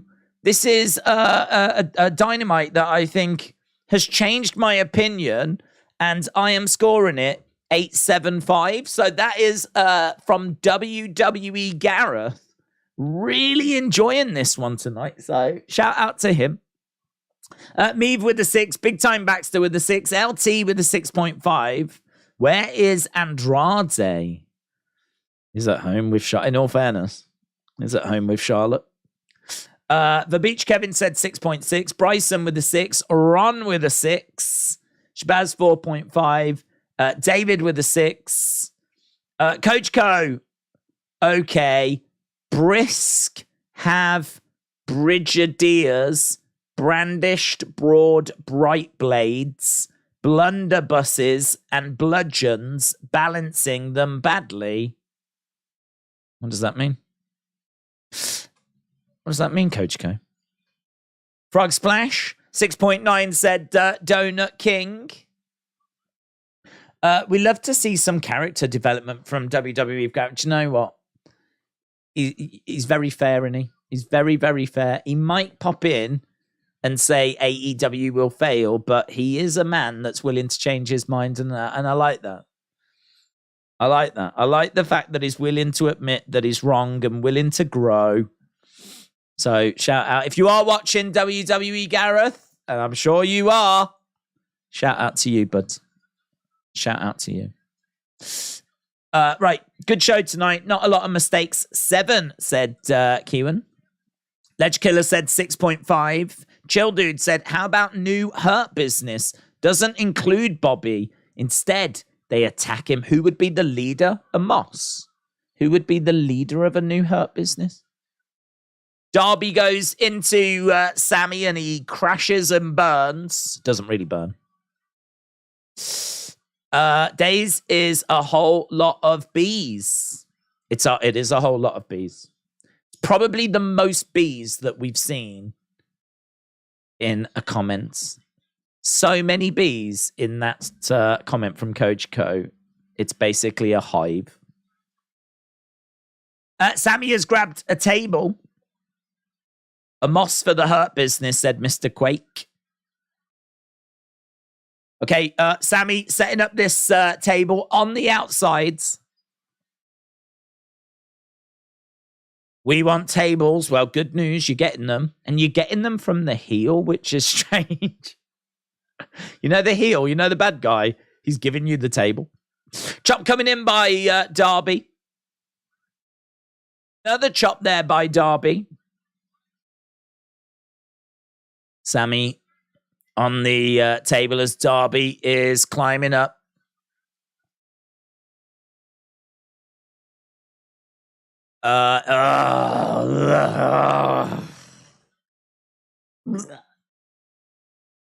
Darby climbing up. There's there's Sammy. Where did Sammy come from? Sammy just managed to get off the table, run round, get into the ring. Someone deal with her.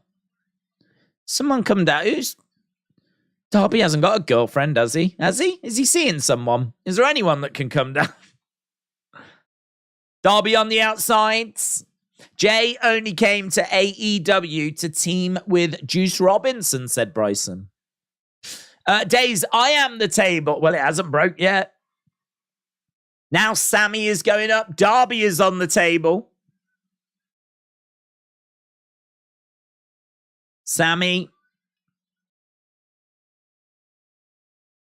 has said this is going to be nasty. Ooh.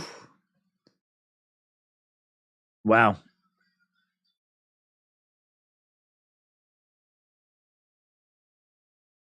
Holy ship chance. That was like a 450? Through the table.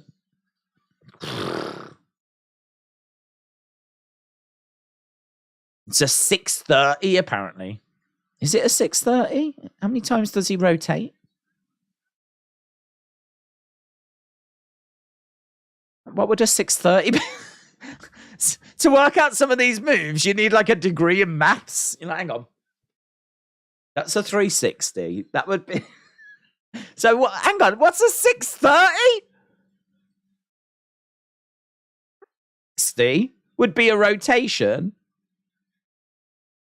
360 degrees. So 2 rotations would be what? 720. So how the hell has he done a 6? What the hell is a 630?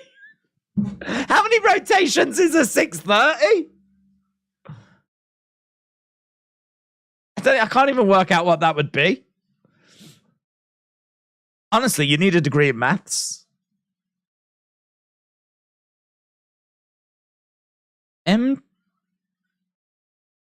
MJF gives Darby his skateboards. Sammy goes down. Well, the ref didn't see anything. Can't DQ him. You didn't see it. You didn't see it?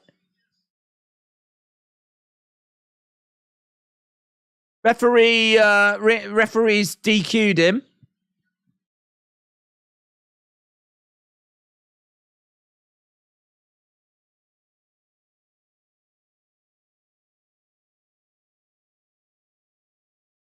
Okay. Well, we have seen them do that before. MJF, Sammy Guevara then in the main event of Double or Nothing. They're ringing the bell. It's 1.5. It wouldn't be 1.5, would it? 1.5 would be 150. Oh my God, I'm going to have to work it out. What's half of 360? Hang on. Let's do this. 360 divided by 2 is 180. So 360 plus 180 is 540. 360 plus half of 360 would be 540. But they said it was 6:30.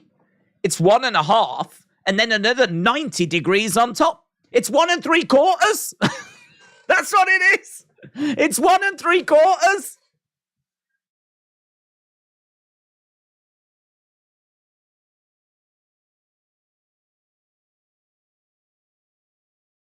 Uh, 180, 360, 180. Main event of Double or Nothing, MJF against Sammy.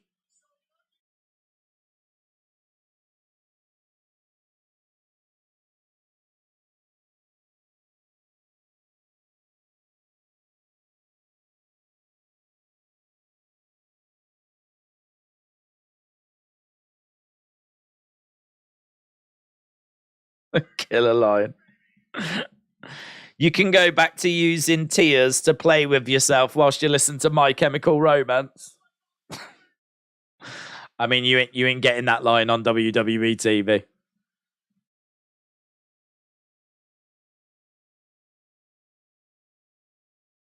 What do you want? What's Tony saying?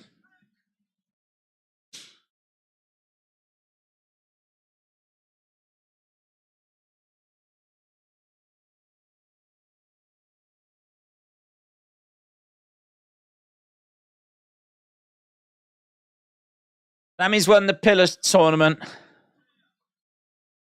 Days 5:40 is dinner time.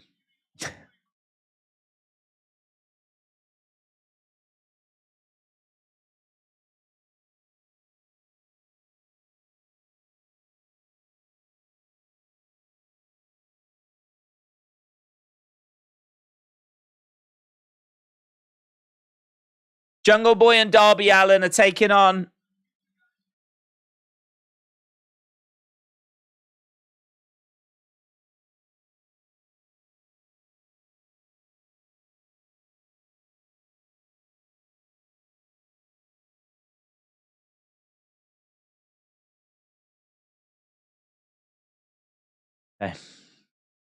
so if there's going to be a tag match, if Darby and Jungle Boy win, then it'll be a fatal 4-way.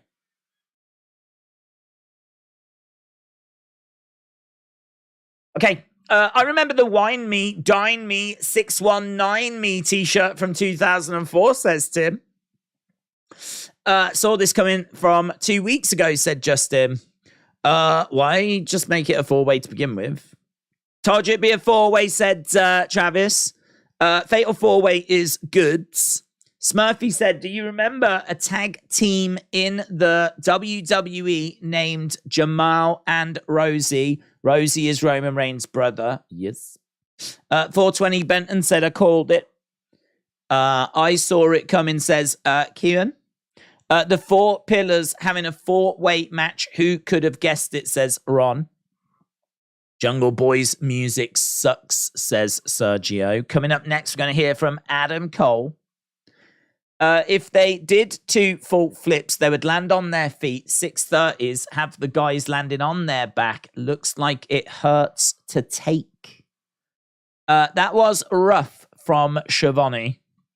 Has the announcement happened? The announcement has happened. They just ruined the whole thing by making it a 4-way. It should be Darby and MJF, says Travis. 4-way is better, but why a tag match? This feels like Vince booking. Have the guys fight in random matches just to come out with a fatal 4-way. Do you think MJF will go in as the champ? Do you think MJF will go into All In as the champ? Yes. Why do you say yes like yes? I don't think I do. Yeah, I don't think I say, well, yes. Yes. I don't think I say yes. Maybe I do. Days, if the TBS title main events, I think Taya will win or potentially a return for Statlander, said Kieran. Rosie and Jamal, 3-minute warning. Then Jamal went on to be, oh my God. Coach Co, here we go. As soon as the feet started singing, the smile began to tap dance along. Meep said, what is the meaning of that tournament when Tony is out of his mind? There will be no fatal four-way, said Defcom Eric. Do you think MJF versus Sammy versus the Blade or Double or Nothing will be announced? MJF against Sammy against the Blades? I don't think so. Unless there's rumors doing the rounds that that's something we're going to be doing. I don't think so. No, you do say yes when you agree with someone. Oh. I've honestly never noticed. So people can keep an ear out for that. Mr. Dow Jr. said UFC 281 or WWE Clash at the Castle. Which pay-per-view is better? UFC 281 or WWE Clash at the Castle? I must admit, I wasn't crazy about Clash at the Castle. I mean, I thought the Gunther match was good. I thought that main event was good. But I mean, that ending to the main event is just one of the worst endings to a pay-per-view. It was rubbish. I wasn't crazy about Seth Riddle. I wasn't crazy about Damage Control against Alexa, Bianca, and whatever. Wasn't crazy about Liv and Shayna Baszler. So, I mean, honestly, outside of Sheamus and Gunther and the main event with the exception of the ending, I really don't think that Clash of the Castle was really that special. I know there's other people that really enjoyed it, though. But, yeah, can't say it did much for me personally. Okay, we was at commercial break. We are back now. Adam Cole should be coming up next. And seemingly, well, maybe Jade is not the main event.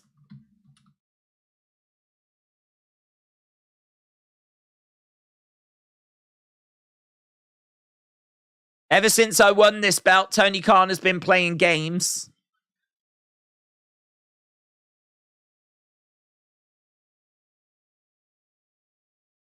That's right. That's right.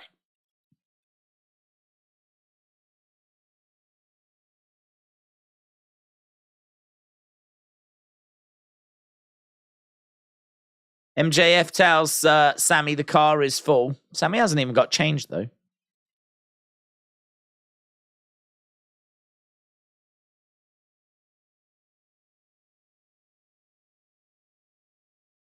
With the show, Tony wants to run Wembley. What a joke, said Meave. Who won, Sammy or Darby? Sammy. Here's Adam Cole, baby! He got handcuffed last week and had to watch Britt Baker get beaten up. Made him sad. Adam Cole. Amos will win the title at Night of Champions. The way Clash at the Castle finished was a slap in the face. Tyson raising Roman's hand and the singing. That's crazy, wasn't it, man? Crazy. If you think about how SummerSlam ended and the Bulldog winning, I mean, I can understand Drew not winning, but you need something to pick the fans up, and a sing-song. I mean, just ain't it, is it? It just ain't it. I'm seeing Britt Baker in tears backstage. Adam Cole is not a happy bunny. Jericho, I know you can hear me.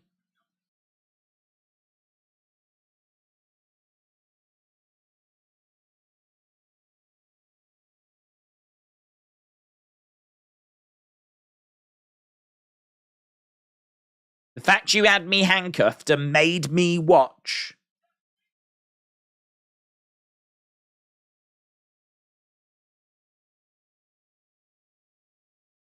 You crossed the line that you can't come back from. Do you know what I think we should have seen tonight? We should have seen Adam Cole going mental tonight. He should have been trashing that backstage area.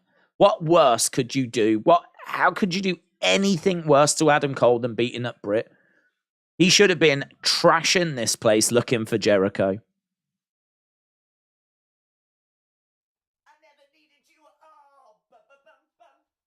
I'm losing patience. Alfie said, you know, it's all about the boom, but what about the bang? What about the pop and what about the fizz? We need to remember this more often. I feel like everyone's just absolutely off their faces tonight. I don't know what's going on tonight. I mean, you're not wrong, Alfie. We do need to remember that it's all about the boom, the bang, the pop, and the fizz. Here's Adam Cole in the ring then. We're just waiting. Oh, Jericho on the screen. What if he's beating her up again?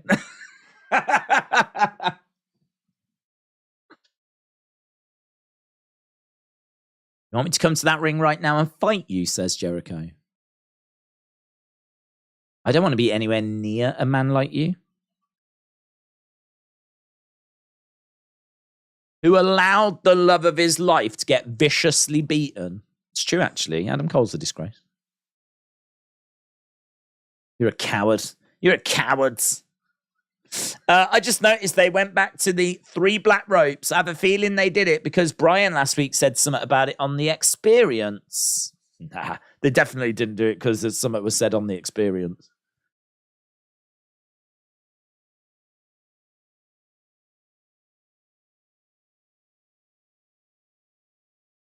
Right, we've got Hager. Jericho Appreciation Society have come down. They're beating up on Adam Cole. Here's Orange Cassidy and Bandido. Days, who do you think will become the first WWE World Heavyweight Champion at Night of Champions next month? Does it go to Seth or Randy when he does return? No, it won't go to Randy. I put the video up of the person that's rumored for it, so I'd have to go that way now. Jericho needs to bring his list again. How much does it cost on Fight to watch this rubbish? I think it's like $4.99, $6.99. Here is... Who is this? Taz doesn't know who this is. Is that Sean Ross Sapp? It said SRS. Roderick Strong? Damn! Roderick Strong? I didn't even know he was a free agent. Roderick Strong is in AEW.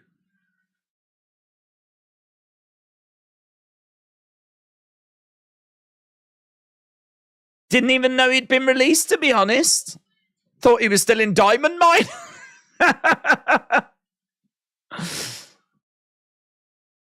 Wow, there we go. Comes to the aid of Adam Cole, baby. Roderick Strong is laying people out at the moment.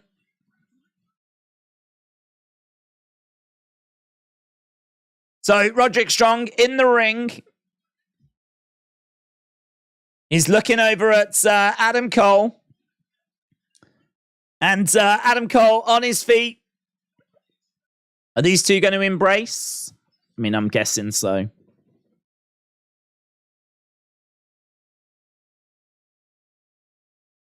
Comes over and they embrace. Roderick Strong and Adam Cole, baby.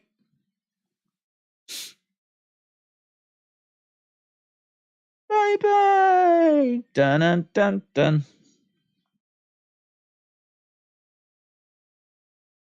I mean, I don't think it's like a massive sign-in. It's not something that's going to like... It's probably good news for Marina Shafir, isn't it? You know me! Yes, you do.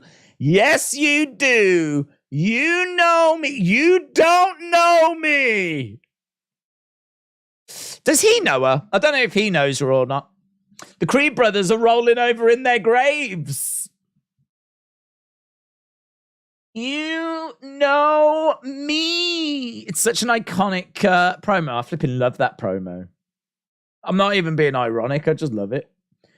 Yes, you do. Yes, you... No, we don't. Yes, you do. You know me. Right, we've got QVC on right now. I'm hyped. Is amazing, says Kieran. Could AEW be getting Undisputed Era back together? They did for a little while, didn't they? They had Undisputed Elite. But Bobby Fischer's gone, isn't he? Old fish is gone. Let's do a quick video.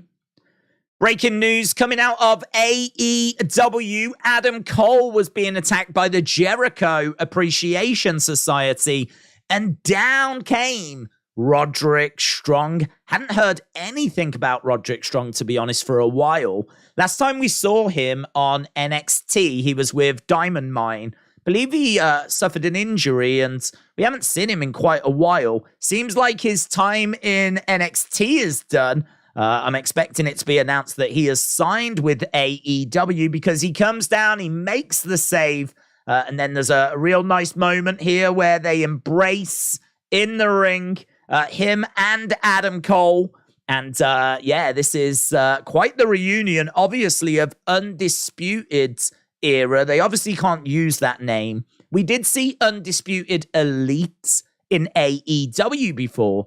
So I don't know if we're going to be trying to gather those people all together again, or if it's just going to be these two. Obviously, Roderick Strong is the partner of Marina Shafir as well, so probably does mean good things for her career that he is here also. So, yeah, lots of things we can do with Roderick. A great in-ring talent, and honestly, something that I hadn't even heard rumors on. So, big news, Roderick Strong is All Elite.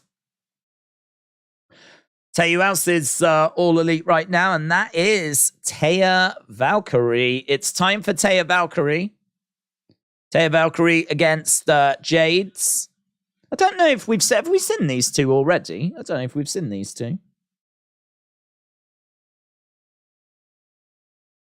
So Taya Valkyrie against Jade Cargill.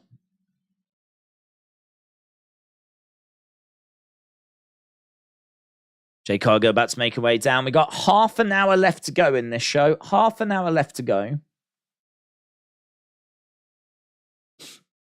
What's her record at the moment? 50 something, I think, still.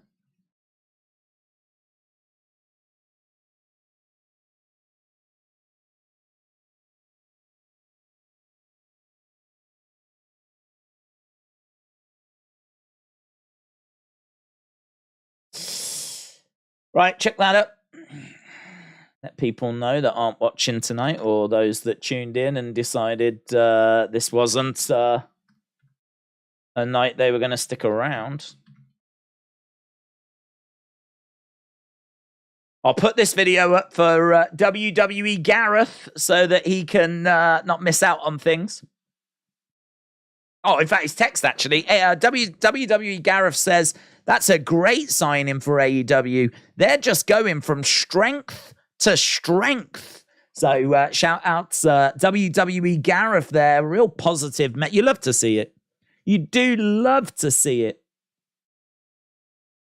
Alfie said, this is the first debut I wasn't caring for. Okay, well, I appreciate the honesty.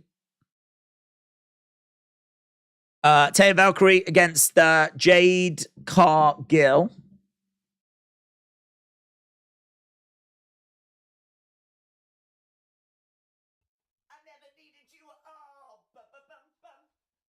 The way you said Jade Cargill was weird. Jade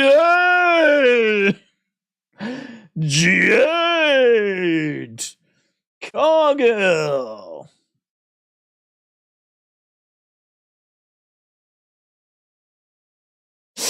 Right, they need to get Bobby Fish back.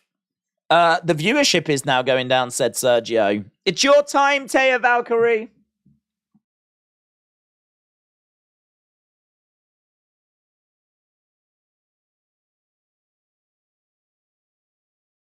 Okay.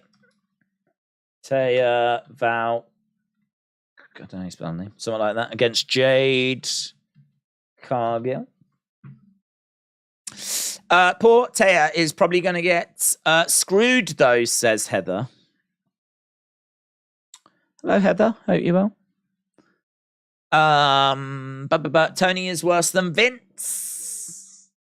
He had a close-up of Adam Elbow. It looked like something else, says Paul. Hello.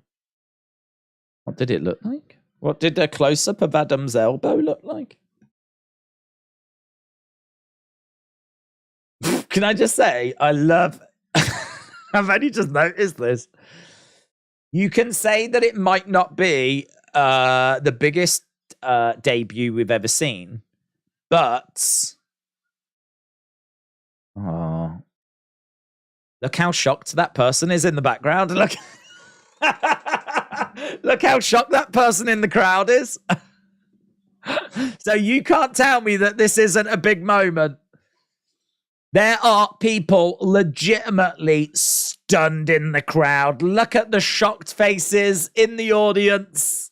Oh my God. Amazing scenes.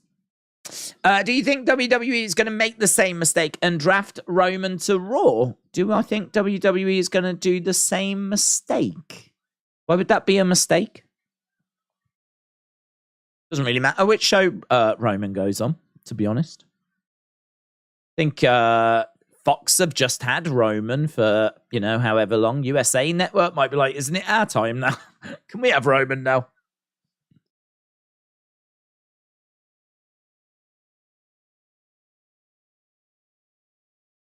Taya doing the splits on the edge of the ring. Days, what was the groundbreaking announcement? I don't think they announced there was a groundbreaking announcement, to be honest. I don't think they announced there was a groundbreaking announcement. Picture in picture, don't go anywhere. But the news was that the Owen tournament's coming back.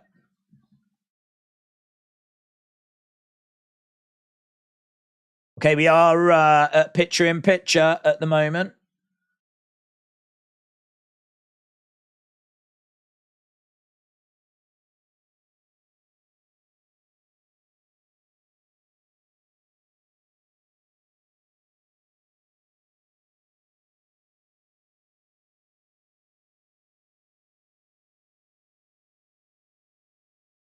Appreciation Society. How do I spell that? Society.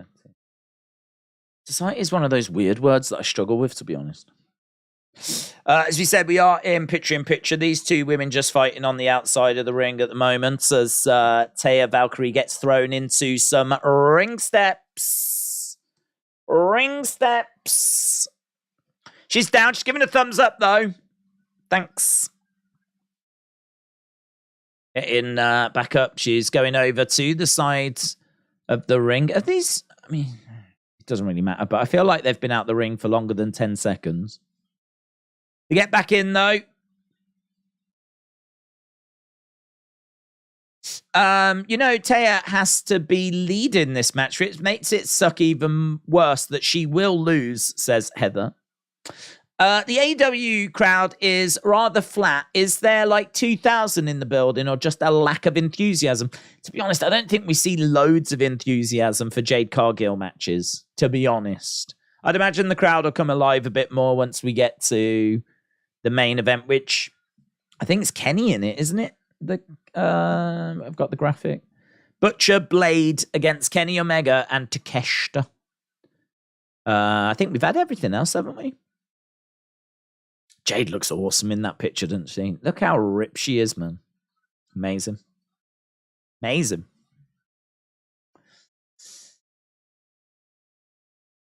Jade walking around, showing off her guns. Dave struggles with the word society. I do, yeah. I before... isn't it I before E except after C? Isn't that the thing to remember? I before E except after C. That's the saying, isn't it? I before E except after C. Is that the saying? I before E except after C. I before E except after C is a rule of thumb if one is unsure. I before E except after C, but society doesn't work. Society goes against that rule. Do you know what I mean? I'm living a flip. It's a lie. It's a flipping lie. This is why I struggle, because I like to have rules. I like to know where I stand. And then it turns out the rule goes, well, actually, doesn't work. Stupid society. Stupid society. Society doesn't follow that rule. Well, isn't that just like society? That word is an exception. Well, it's not a rule then, is it? Guys, remember this rule. Remember this rule. It's key. I before E, except after C. But there are also some words that it doesn't count for. Well, it's a stupid rule then, isn't it? Don't make me remember rules that don't work. Unbelievable. That's it. We've certainly told the word society how we feel. I hate society. I hate the word society more than I hate Kojiko's recent messages. Ever said, no, the English language is wonky, mostly Germanic words, but with Latin grammar. Oh, look at this. We're getting a bit in depth here. I'm loving it. Heather knows her stuff. Shoulder up there by Taya. You spelled her name Jade Cargill. It'll do, won't it? It'll do. The K's silent. Charging over. Kick to the midsection. Jade Cargill. It's a vicious man. What is it with stomps at the moment? Who did one? Someone did one yesterday. Tiffany Stratton did one yesterday. Flipping vicious. What is it with these blonde women and double stomps? Tiffany Stratton yesterday did one of the most vicious double stomps I've seen. Taya was like, "What's that?" She was just checking that those abs really are rock solid. She can't do that move. She did go for it, and now she's all like, "Oh, I forgot." 1, 2, 3, and there we go. It's done, mate. It's done. Because Taya Valkyrie is an idiot, and she went for that finishing move that she's not allowed to do.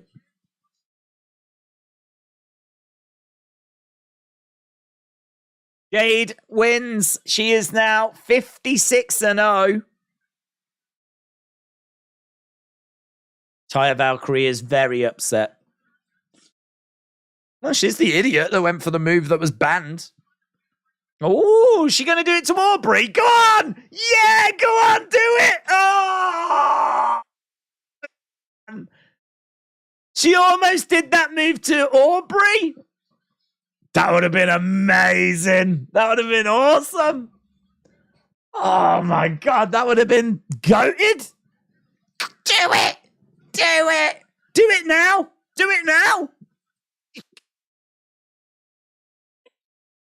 Oh. There's a black eye here for Britt Baker. Is that real?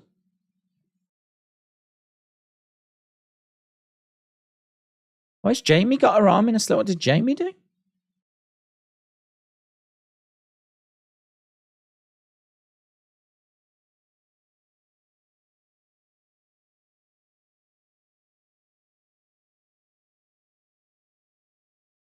Thanks to Tony Storm for ensuring that I had to go to the hospital.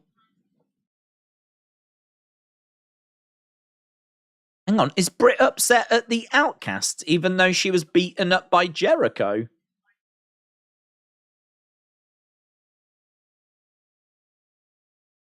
Is she not? Has she got no words for Jericho?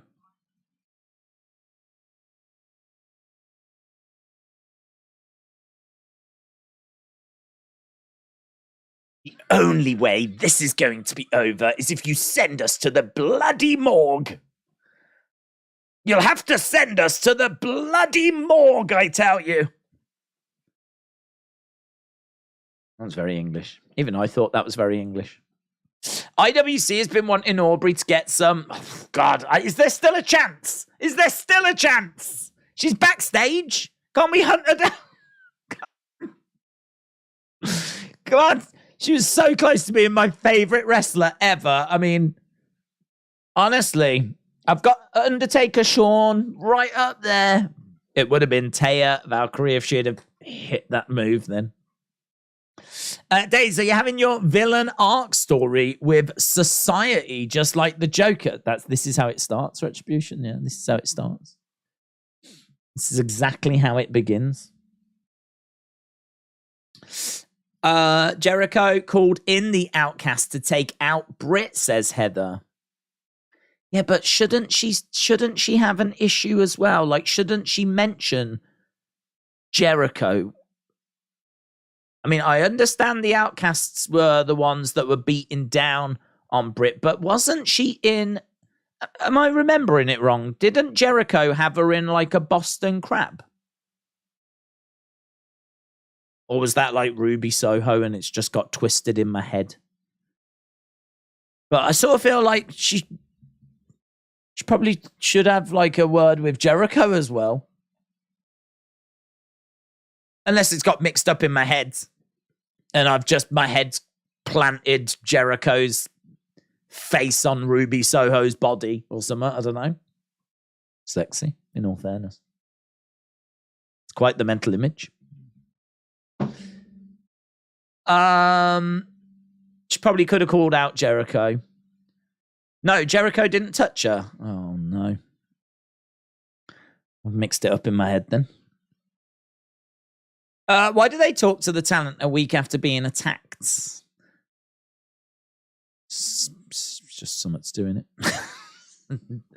Excalibur's going crazy. Here's my number. Call me maybe. Right. Let's go over to this main event. Kenny and Takeshita versus Butcher and Blades. Wow, he looks hot. How formulaic have the debuts been? The heels are beating down the baby faces. Cue a return. Yeah, I mean, what I'll say with that, though, is... What I will say about that is I hadn't heard any rumors that he was coming in, so that was a genuine surprise. You know, is it formulaic? Sure. Babyface beaten down.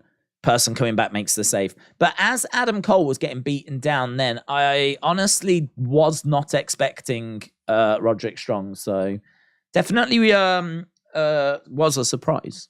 Was a surprise. Hadn't heard any rumors. Unless it had done the rounds earlier today and I just hadn't seen it, but... Honey Boo Boo is one Taya Valkyrie bigger than Taya Valkyrie. The Outcast came from under the ring whilst Jericho had Britt distracted. They did the damage. Sergio said Excalibur needs to wrestle again. Jericho master heater with a fireball. Any tap out corner sightings? No, nothing. Do you know, I mean, the tap out corner situation is so strange because they are a big channel. And as I said, if they were to join us on a regular basis, they would stand out. We would notice. So it feels like that's one of the only times they've come in to our chat. Unless they just, you know, hang out in the background, which maybe. So I don't know. I'm really confused by it. Part of me thinks it was probably for a reaction video thing. So I am prepared for, mentally prepared for like a compilation of reaction videos or something. But I don't know. Very strange. I don't have any, any other thoughts on it.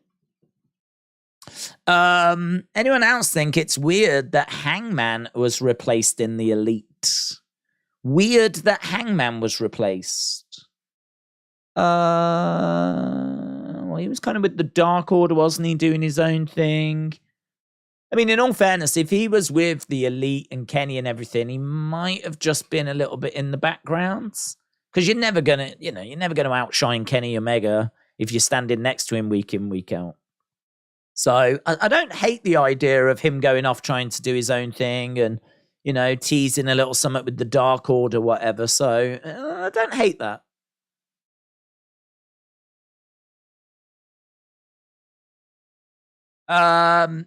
Bryan Danielson refers to Excalibur as the man in the mask, just like William Regal used to.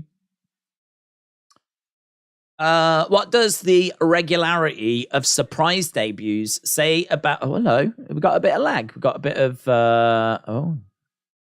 might have had a bit of lag there. What does the regularity of surprise debuts say about Tony's confidence in the current roster? Seems like new additions get buried by the next wave of new surprises. What do surprise debuts say about Tony's confidence in the current roster?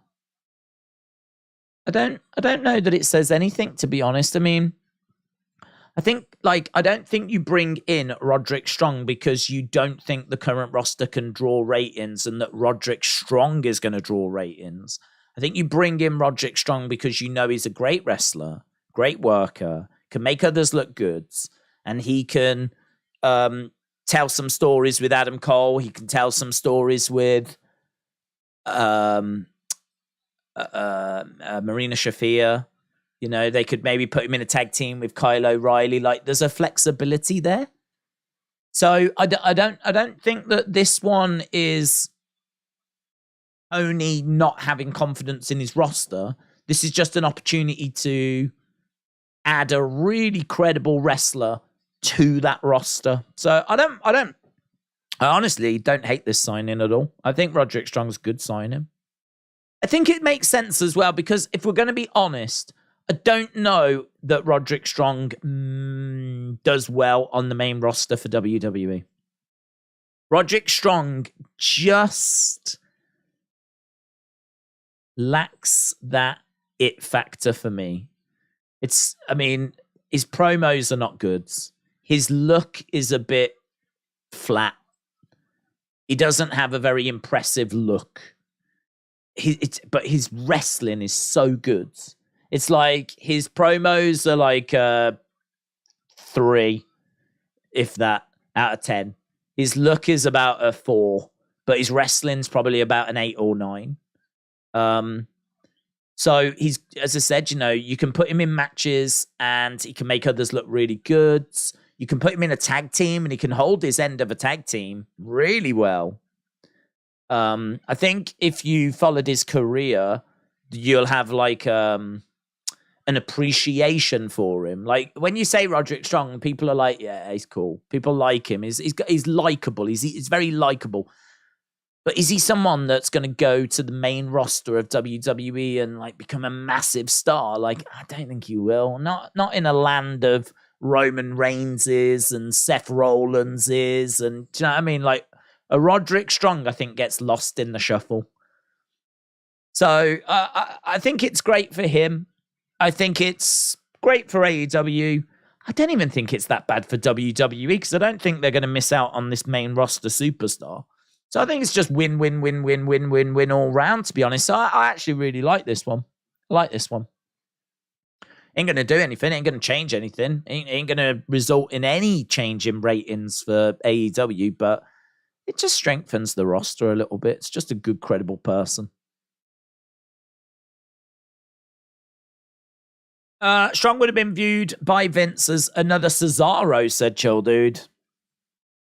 I don't think he would get over well on the main roster, says Vashon Taylor. Roderick Strong is still on the WWE roster page, is he? He's still on the roster page. That's fun. Didn't they know? Didn't they know? Perhaps they didn't know. No one spoke about it, you know. When did his contract even expire? Perhaps it expired this morning or something. I don't know. Kip Sabian with a springboard moonsault. I saw my neighbor on Eid Day, and I think I'm in love with her now. Okay. Next time I see her, I'm just going to say, hey, I just met you. This is crazy. Here's my number. Call me maybe. Yeah, I mean, she does know where to find you as well, in all fairness. I don't know. It's difficult, innit? I mean, if you are going to hit on a girl that's your neighbor, don't know, man. Don't know. Because if it goes wrong, you're going to see her all the time, you know? You got to be careful about that. That might be one that's best to admire from afar, not in a creepy way. Do you know what I mean? Just like when you see her, just be like, oh, she is cute. Yeah. And then just go about your day because, do you know what I mean? If you try something and she turns you down, or you go on a date and it goes wrong and then you're going to keep seeing her. Oh.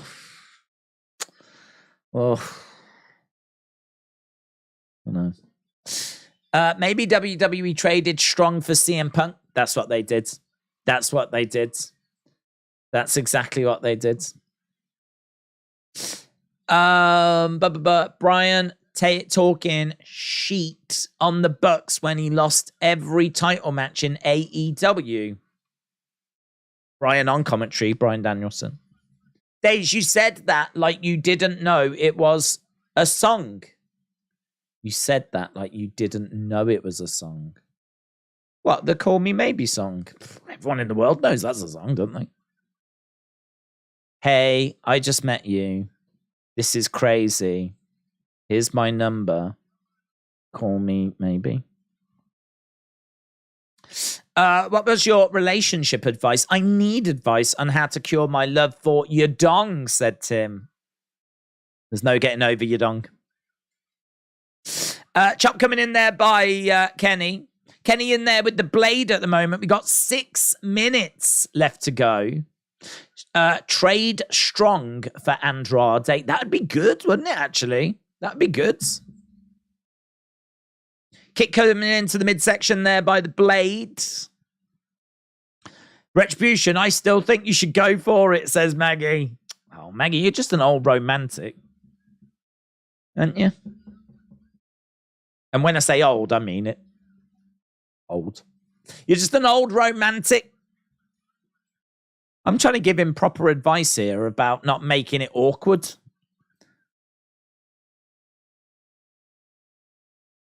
Ooh, man. Single leg drop kick. Took the blade off his feet there by Kenny.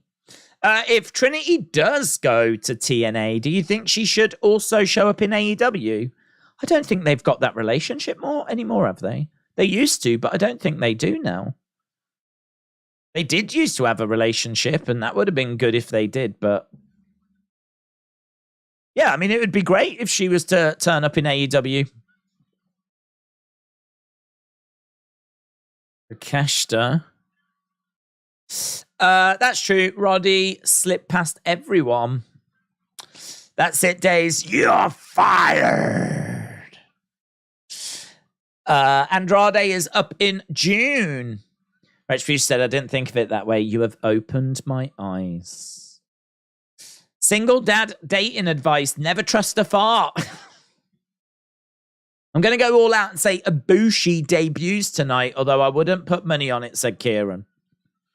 Tony has been feuding with Jamie Hayter and Britt since May 2022 with the babyface and heel roles reversed. This isn't a complaint. Can't these women not do their own thing? Can these women not do their own thing? What do you mean by that? Like, can they not create their own storylines? I mean, I believe it was Kenny that was booking the women's division, wasn't he, at the very, very beginning?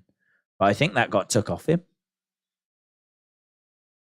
Because I was under the impression it was like Cody booking with Tony, the men's division, Bucks booking the tag division, Kenny booking the women's division. I think isn't that how it like... I don't know if they had like final say, but I think they had a say. Kenny to the outside. But I think Tony just went, this is mine now. All of this is mine. Do you remember when Aubrey was about to get like powerbombed or whatever? That was good, wasn't it? Takeshita coming over, forearm strike. Do you think it still hurts Triple H he lost Cole? Yeah, I think he would.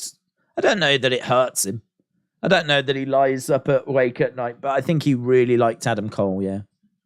1, 2. But I think Vince did as well. Apparently Vince was open to Adam Cole coming up. Against the ropes goes Blade, knee strike. I just think they also didn't quite trust that. It's one thing to be said, oh, we like you, but, you know, we'll use you well, blah, blah, blah. But the track record for smaller guys isn't the best, is it? Takeshita in the ring. We got 3 minutes left to go. I'm a romantic as a wet fart. I'm as romantic as a wet fart, but I am hopeful for other people, says Maggie. It's the best way to be, Maggie. It's the best way to be. I lost that hope a long time ago, so you fly that flag, my friend. Kenny and Takeshita pick up the win.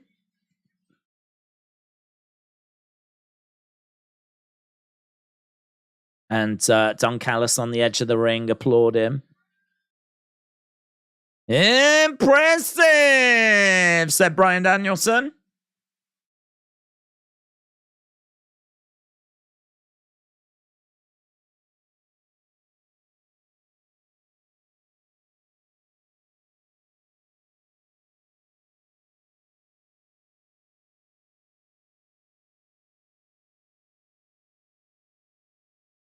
So Danielson said Omega looks like his best days are behind him and he's living on the legacy of what he built in Japan.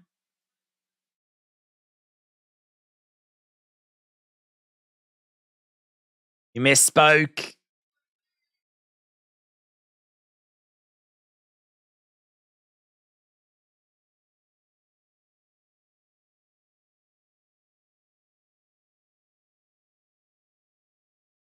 Blackpool Combat Club attack. Daniel botched. He botched. Botch.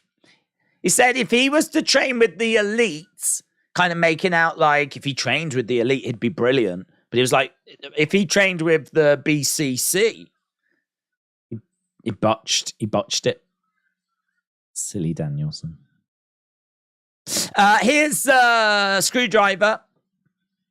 Not the drink. And here's the Bucks. Bucks making their way out. Cesaro, Claudio goes down. Hit the music. Do you think Naomi in Impact is a downgrade? What, from WWE? Yeah, I do, yeah. Do I think it's a downgrade to go from a Raw that gets 1.8 million to Impact, which I don't even know how many she gets, but it ain't 1.8 million. About 100,000? 100,000 maybe? I don't know. Listen, I mean, from what I'm told, they put on good shows, and I'm sure she'll be happy, and that's more important. But I don't think you'll find anyone that will tell you that going to Impact is a step up from going to WWE. That'd just be silly.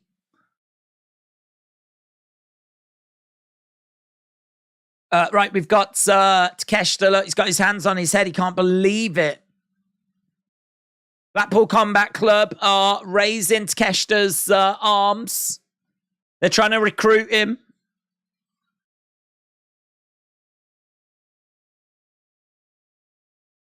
You want to be with the BCC. Come on, Takeshita. You want to be with the BCC. Come on. Have you got him a shirt? Oh, if they'd have given him a shirt, he might have considered it. He didn't have a chance to make his choice, did he? He's getting smashed in the head with the screwdriver.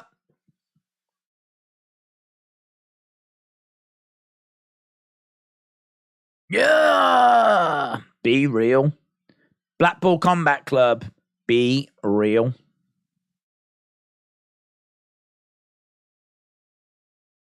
Bloods. Here's the bloods.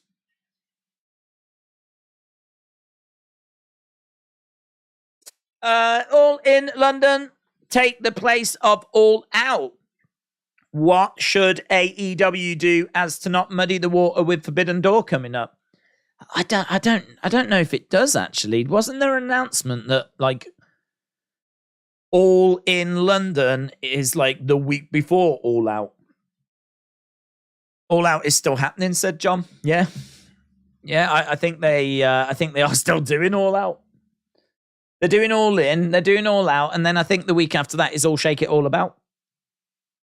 Right, we've got to the end of the show. Let's go into the chat, put the poll up, see what people are saying. See what people saying. WWE and AEW fan said 6.7 out of 10. Bye for now. Well, seeing Adam and Roderick hug made my heart go pity patter, says Grant. Grant, shout out to you. Right, let's go scores. See what people are saying. There's rumors that Drew McIntyre has been fired, says Cooper. If that is true, that would be flipping huge. If that is true, that would be one of the biggest stories of the year. Because if that is true, I mean, I don't know if there'd be a no compete, but I mean, he'd surely be AEW bound.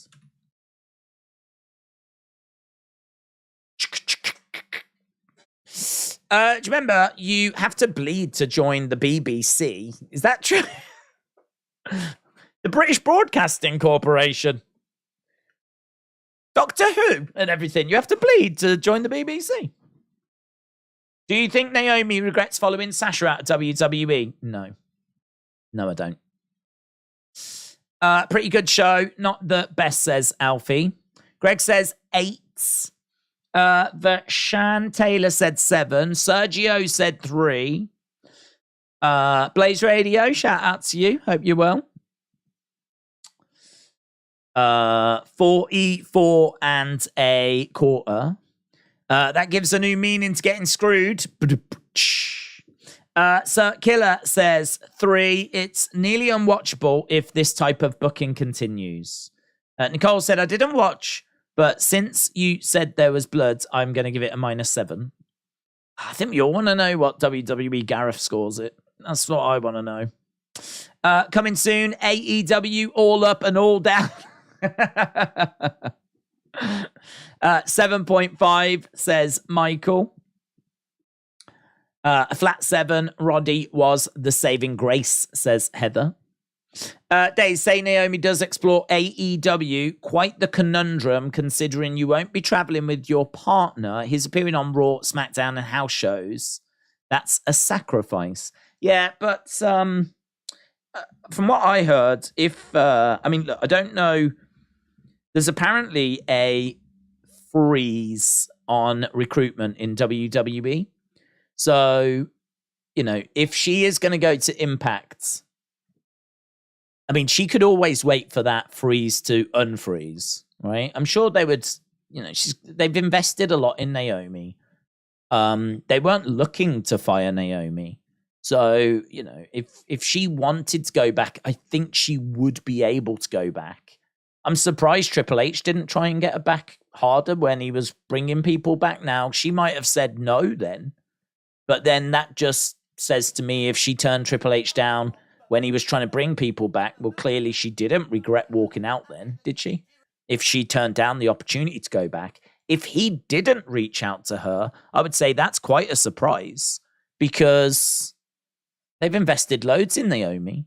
And I know she walked out, right? And I can understand WWE being upset about that. But, you know, I mean, look, that was under Vince and this would have been Triple H. And, you know, you water under the bridge, blah, blah, blah. So I would think Triple H would have reached out. If he didn't, I'm surprised. Now there's a recruitment freeze. I don't think she's going to be hurting for money. I mean, Jimmy's making good money. And I'm sure Naomi's got money in the bank. I mean, I can't imagine she spent everything she's earned. She's been on the main roster a long time. So I can't imagine she's, you know, living from paycheck to paycheck. So, I don't know. I don't think she's going to Impact because she needs money. I could be wrong, of course. So, I don't know. It's difficult. I don't think she regrets leaving because I think that if she'd have regretted leaving, she easily could have gone to Triple H, apologized if she regretted it, and found a way back in WWE. So, no, I don't think she regrets it. Why she would be going to Impact, I'm not sure, because, I mean, if you're not going to work for the number 1 wrestling company, you'd go to the number 2. Unless maybe she thinks if she goes to AEW, that will close the door on her going back to WWE because they'll see that as a real betrayal. Whereas if she goes to Impact, it's not really a betrayal, is it? I mean, they are, you know, as I said, I think I saw their ratings the other week was about 100,000. So I mean, it's not me. It'll give Impact a little boost, whatever, and WWE might not like it, but it's not as bad as going to AEW. I think if you went to AEW, that really is a slap in the face. But in all fairness, you know, William Regal went to AEW. He ended up going back, but that was a little different because he didn't walk out. He got fired, right? So, that's not really his fault, is it? So, I don't know. There's lots of, might be this, might be that kind of situations, but I don't get the impression that she regrets what she did. It'll be interesting. I mean, look, it's a great pickup for Impact. I tell you who wins here, Impact. That's who wins. Because I'd imagine that first show will have people tuning in. Because they'll want to see how she is presented. They'll want to see how she comes across. They'll want to see what her moveset's like. If she's going to get a big push. Is she going to go after the women's title? All this kind of stuff. So, I mean, I would imagine it will boost their ratings a little. I don't think it'll make a big difference. But I think it'll boost their ratings a little. Definitely do some good numbers for that first initial arrival. It's just a shame that their show's taped and it's not live because, there'll be spoilers and maybe a lot of details will leak out and pictures will leak out from the crowds and maybe that might affect the rating. Don't know. But either way, that'll still get a good number. So it's Impact that win. Alfie said, speaking of Doctor Who, I'm so excited about Kuti. He was great in Sex Education. Plus, the best Doctor has returned, David Tennant. Obvs. Alfie, shout out to you. Naomi, last 7 months before the walkout wasn't even that bad. There was a non-title feud with Sonya, great showcase with Charlotte, WrestleMania win, lots of TV time. Just one bad creative, and she walked out. I think, to be honest, she walked out because Sasha walked out, and I think Naomi's suffered enough mistreatment for it to not actually take too much. Just because it was quite sunny at the moment, I think she knows that, it ain't going to stay sunny for long. So I think she's someone that's probably been there, done it, got the T-shirt, and, I don't think it was going to take much to get her to walk out, to be honest. But equally, I don't think, only she can answer it, but I don't think she regrets it. Whether she'd be willing to go back would be interesting. I hope so. I really like Naomi. I really like Naomi. I've always liked Naomi. I still like Naomi. So I wish her all the best for Impact. 100,000+ on Access. It's not available in every home, said James. Most people watch Impact on YouTube. AEW is the best wrestling company around, and they do so much more than WWE. Does AEW is the greatest wrestling company that I know of. If I was the $1 million man, I would put my money there, says Chant.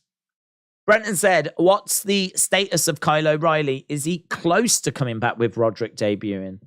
I haven't seen any rumors on Kyle O'Reilly, to be honest. I would imagine... in all fairness, look, if you can get Roddy, you just get Roddy, don't you? If you can get Roderick, you get Roderick, and then Kyle will come back at some point, and then you've got 3/4 of Undisputed Elite or Undisputed Era. Bobby Fischer's gone, didn't he? He wanted his release. Adam Cole reacts after providing concerning news on Kyle. This was a day ago. Let's have a look here. AEW Star made his debut, blah, blah, blah, blah, blah. 33-year-old took to Twitter to show his love on the sideline wrestler. You are my brother, you are my family. I would not be the pro wrestler or man I am today without you. Nothing but love. Kyle, I miss you more than ever. Cole came up with several updates on O'Reilly's health complications. He chose to share his heartfelt emotions and empathy towards his friend struggling without giving any new updates.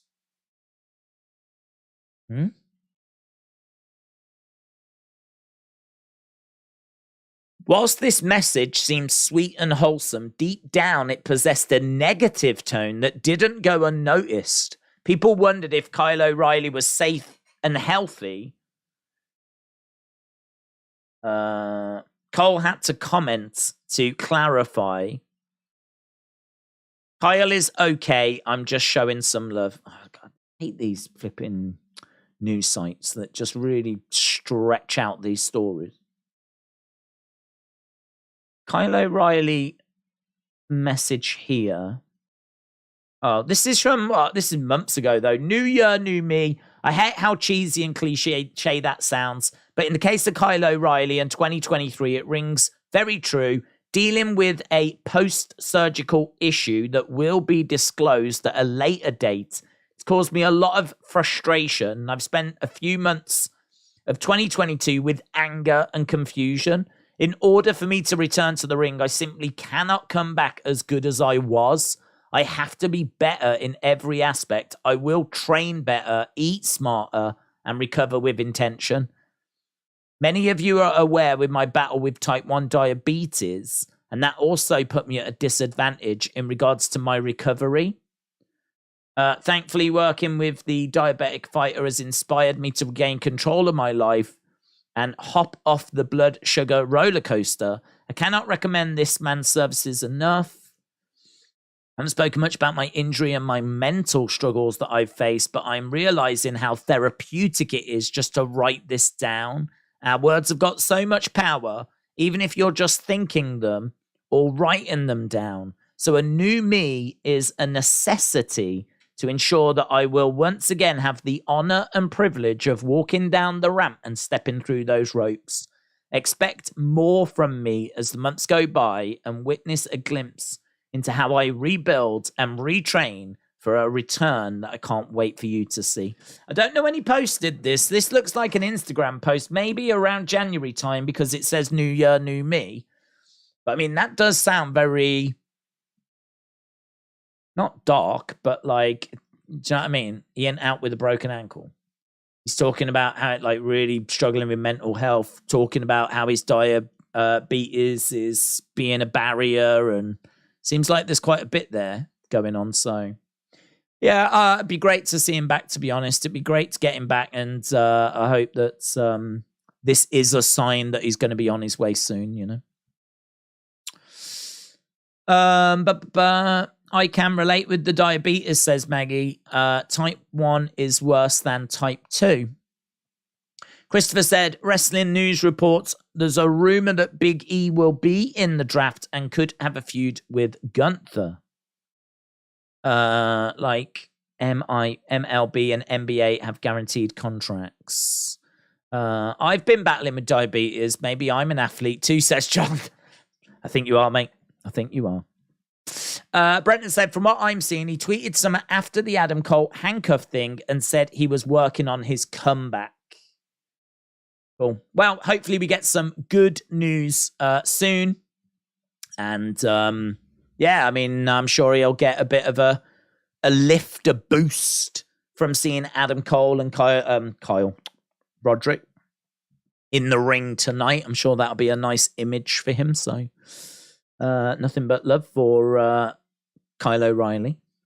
Right, 30% said this was 6 to 675. 30% said it was 7 to 775. 29% said this was 8 to 10.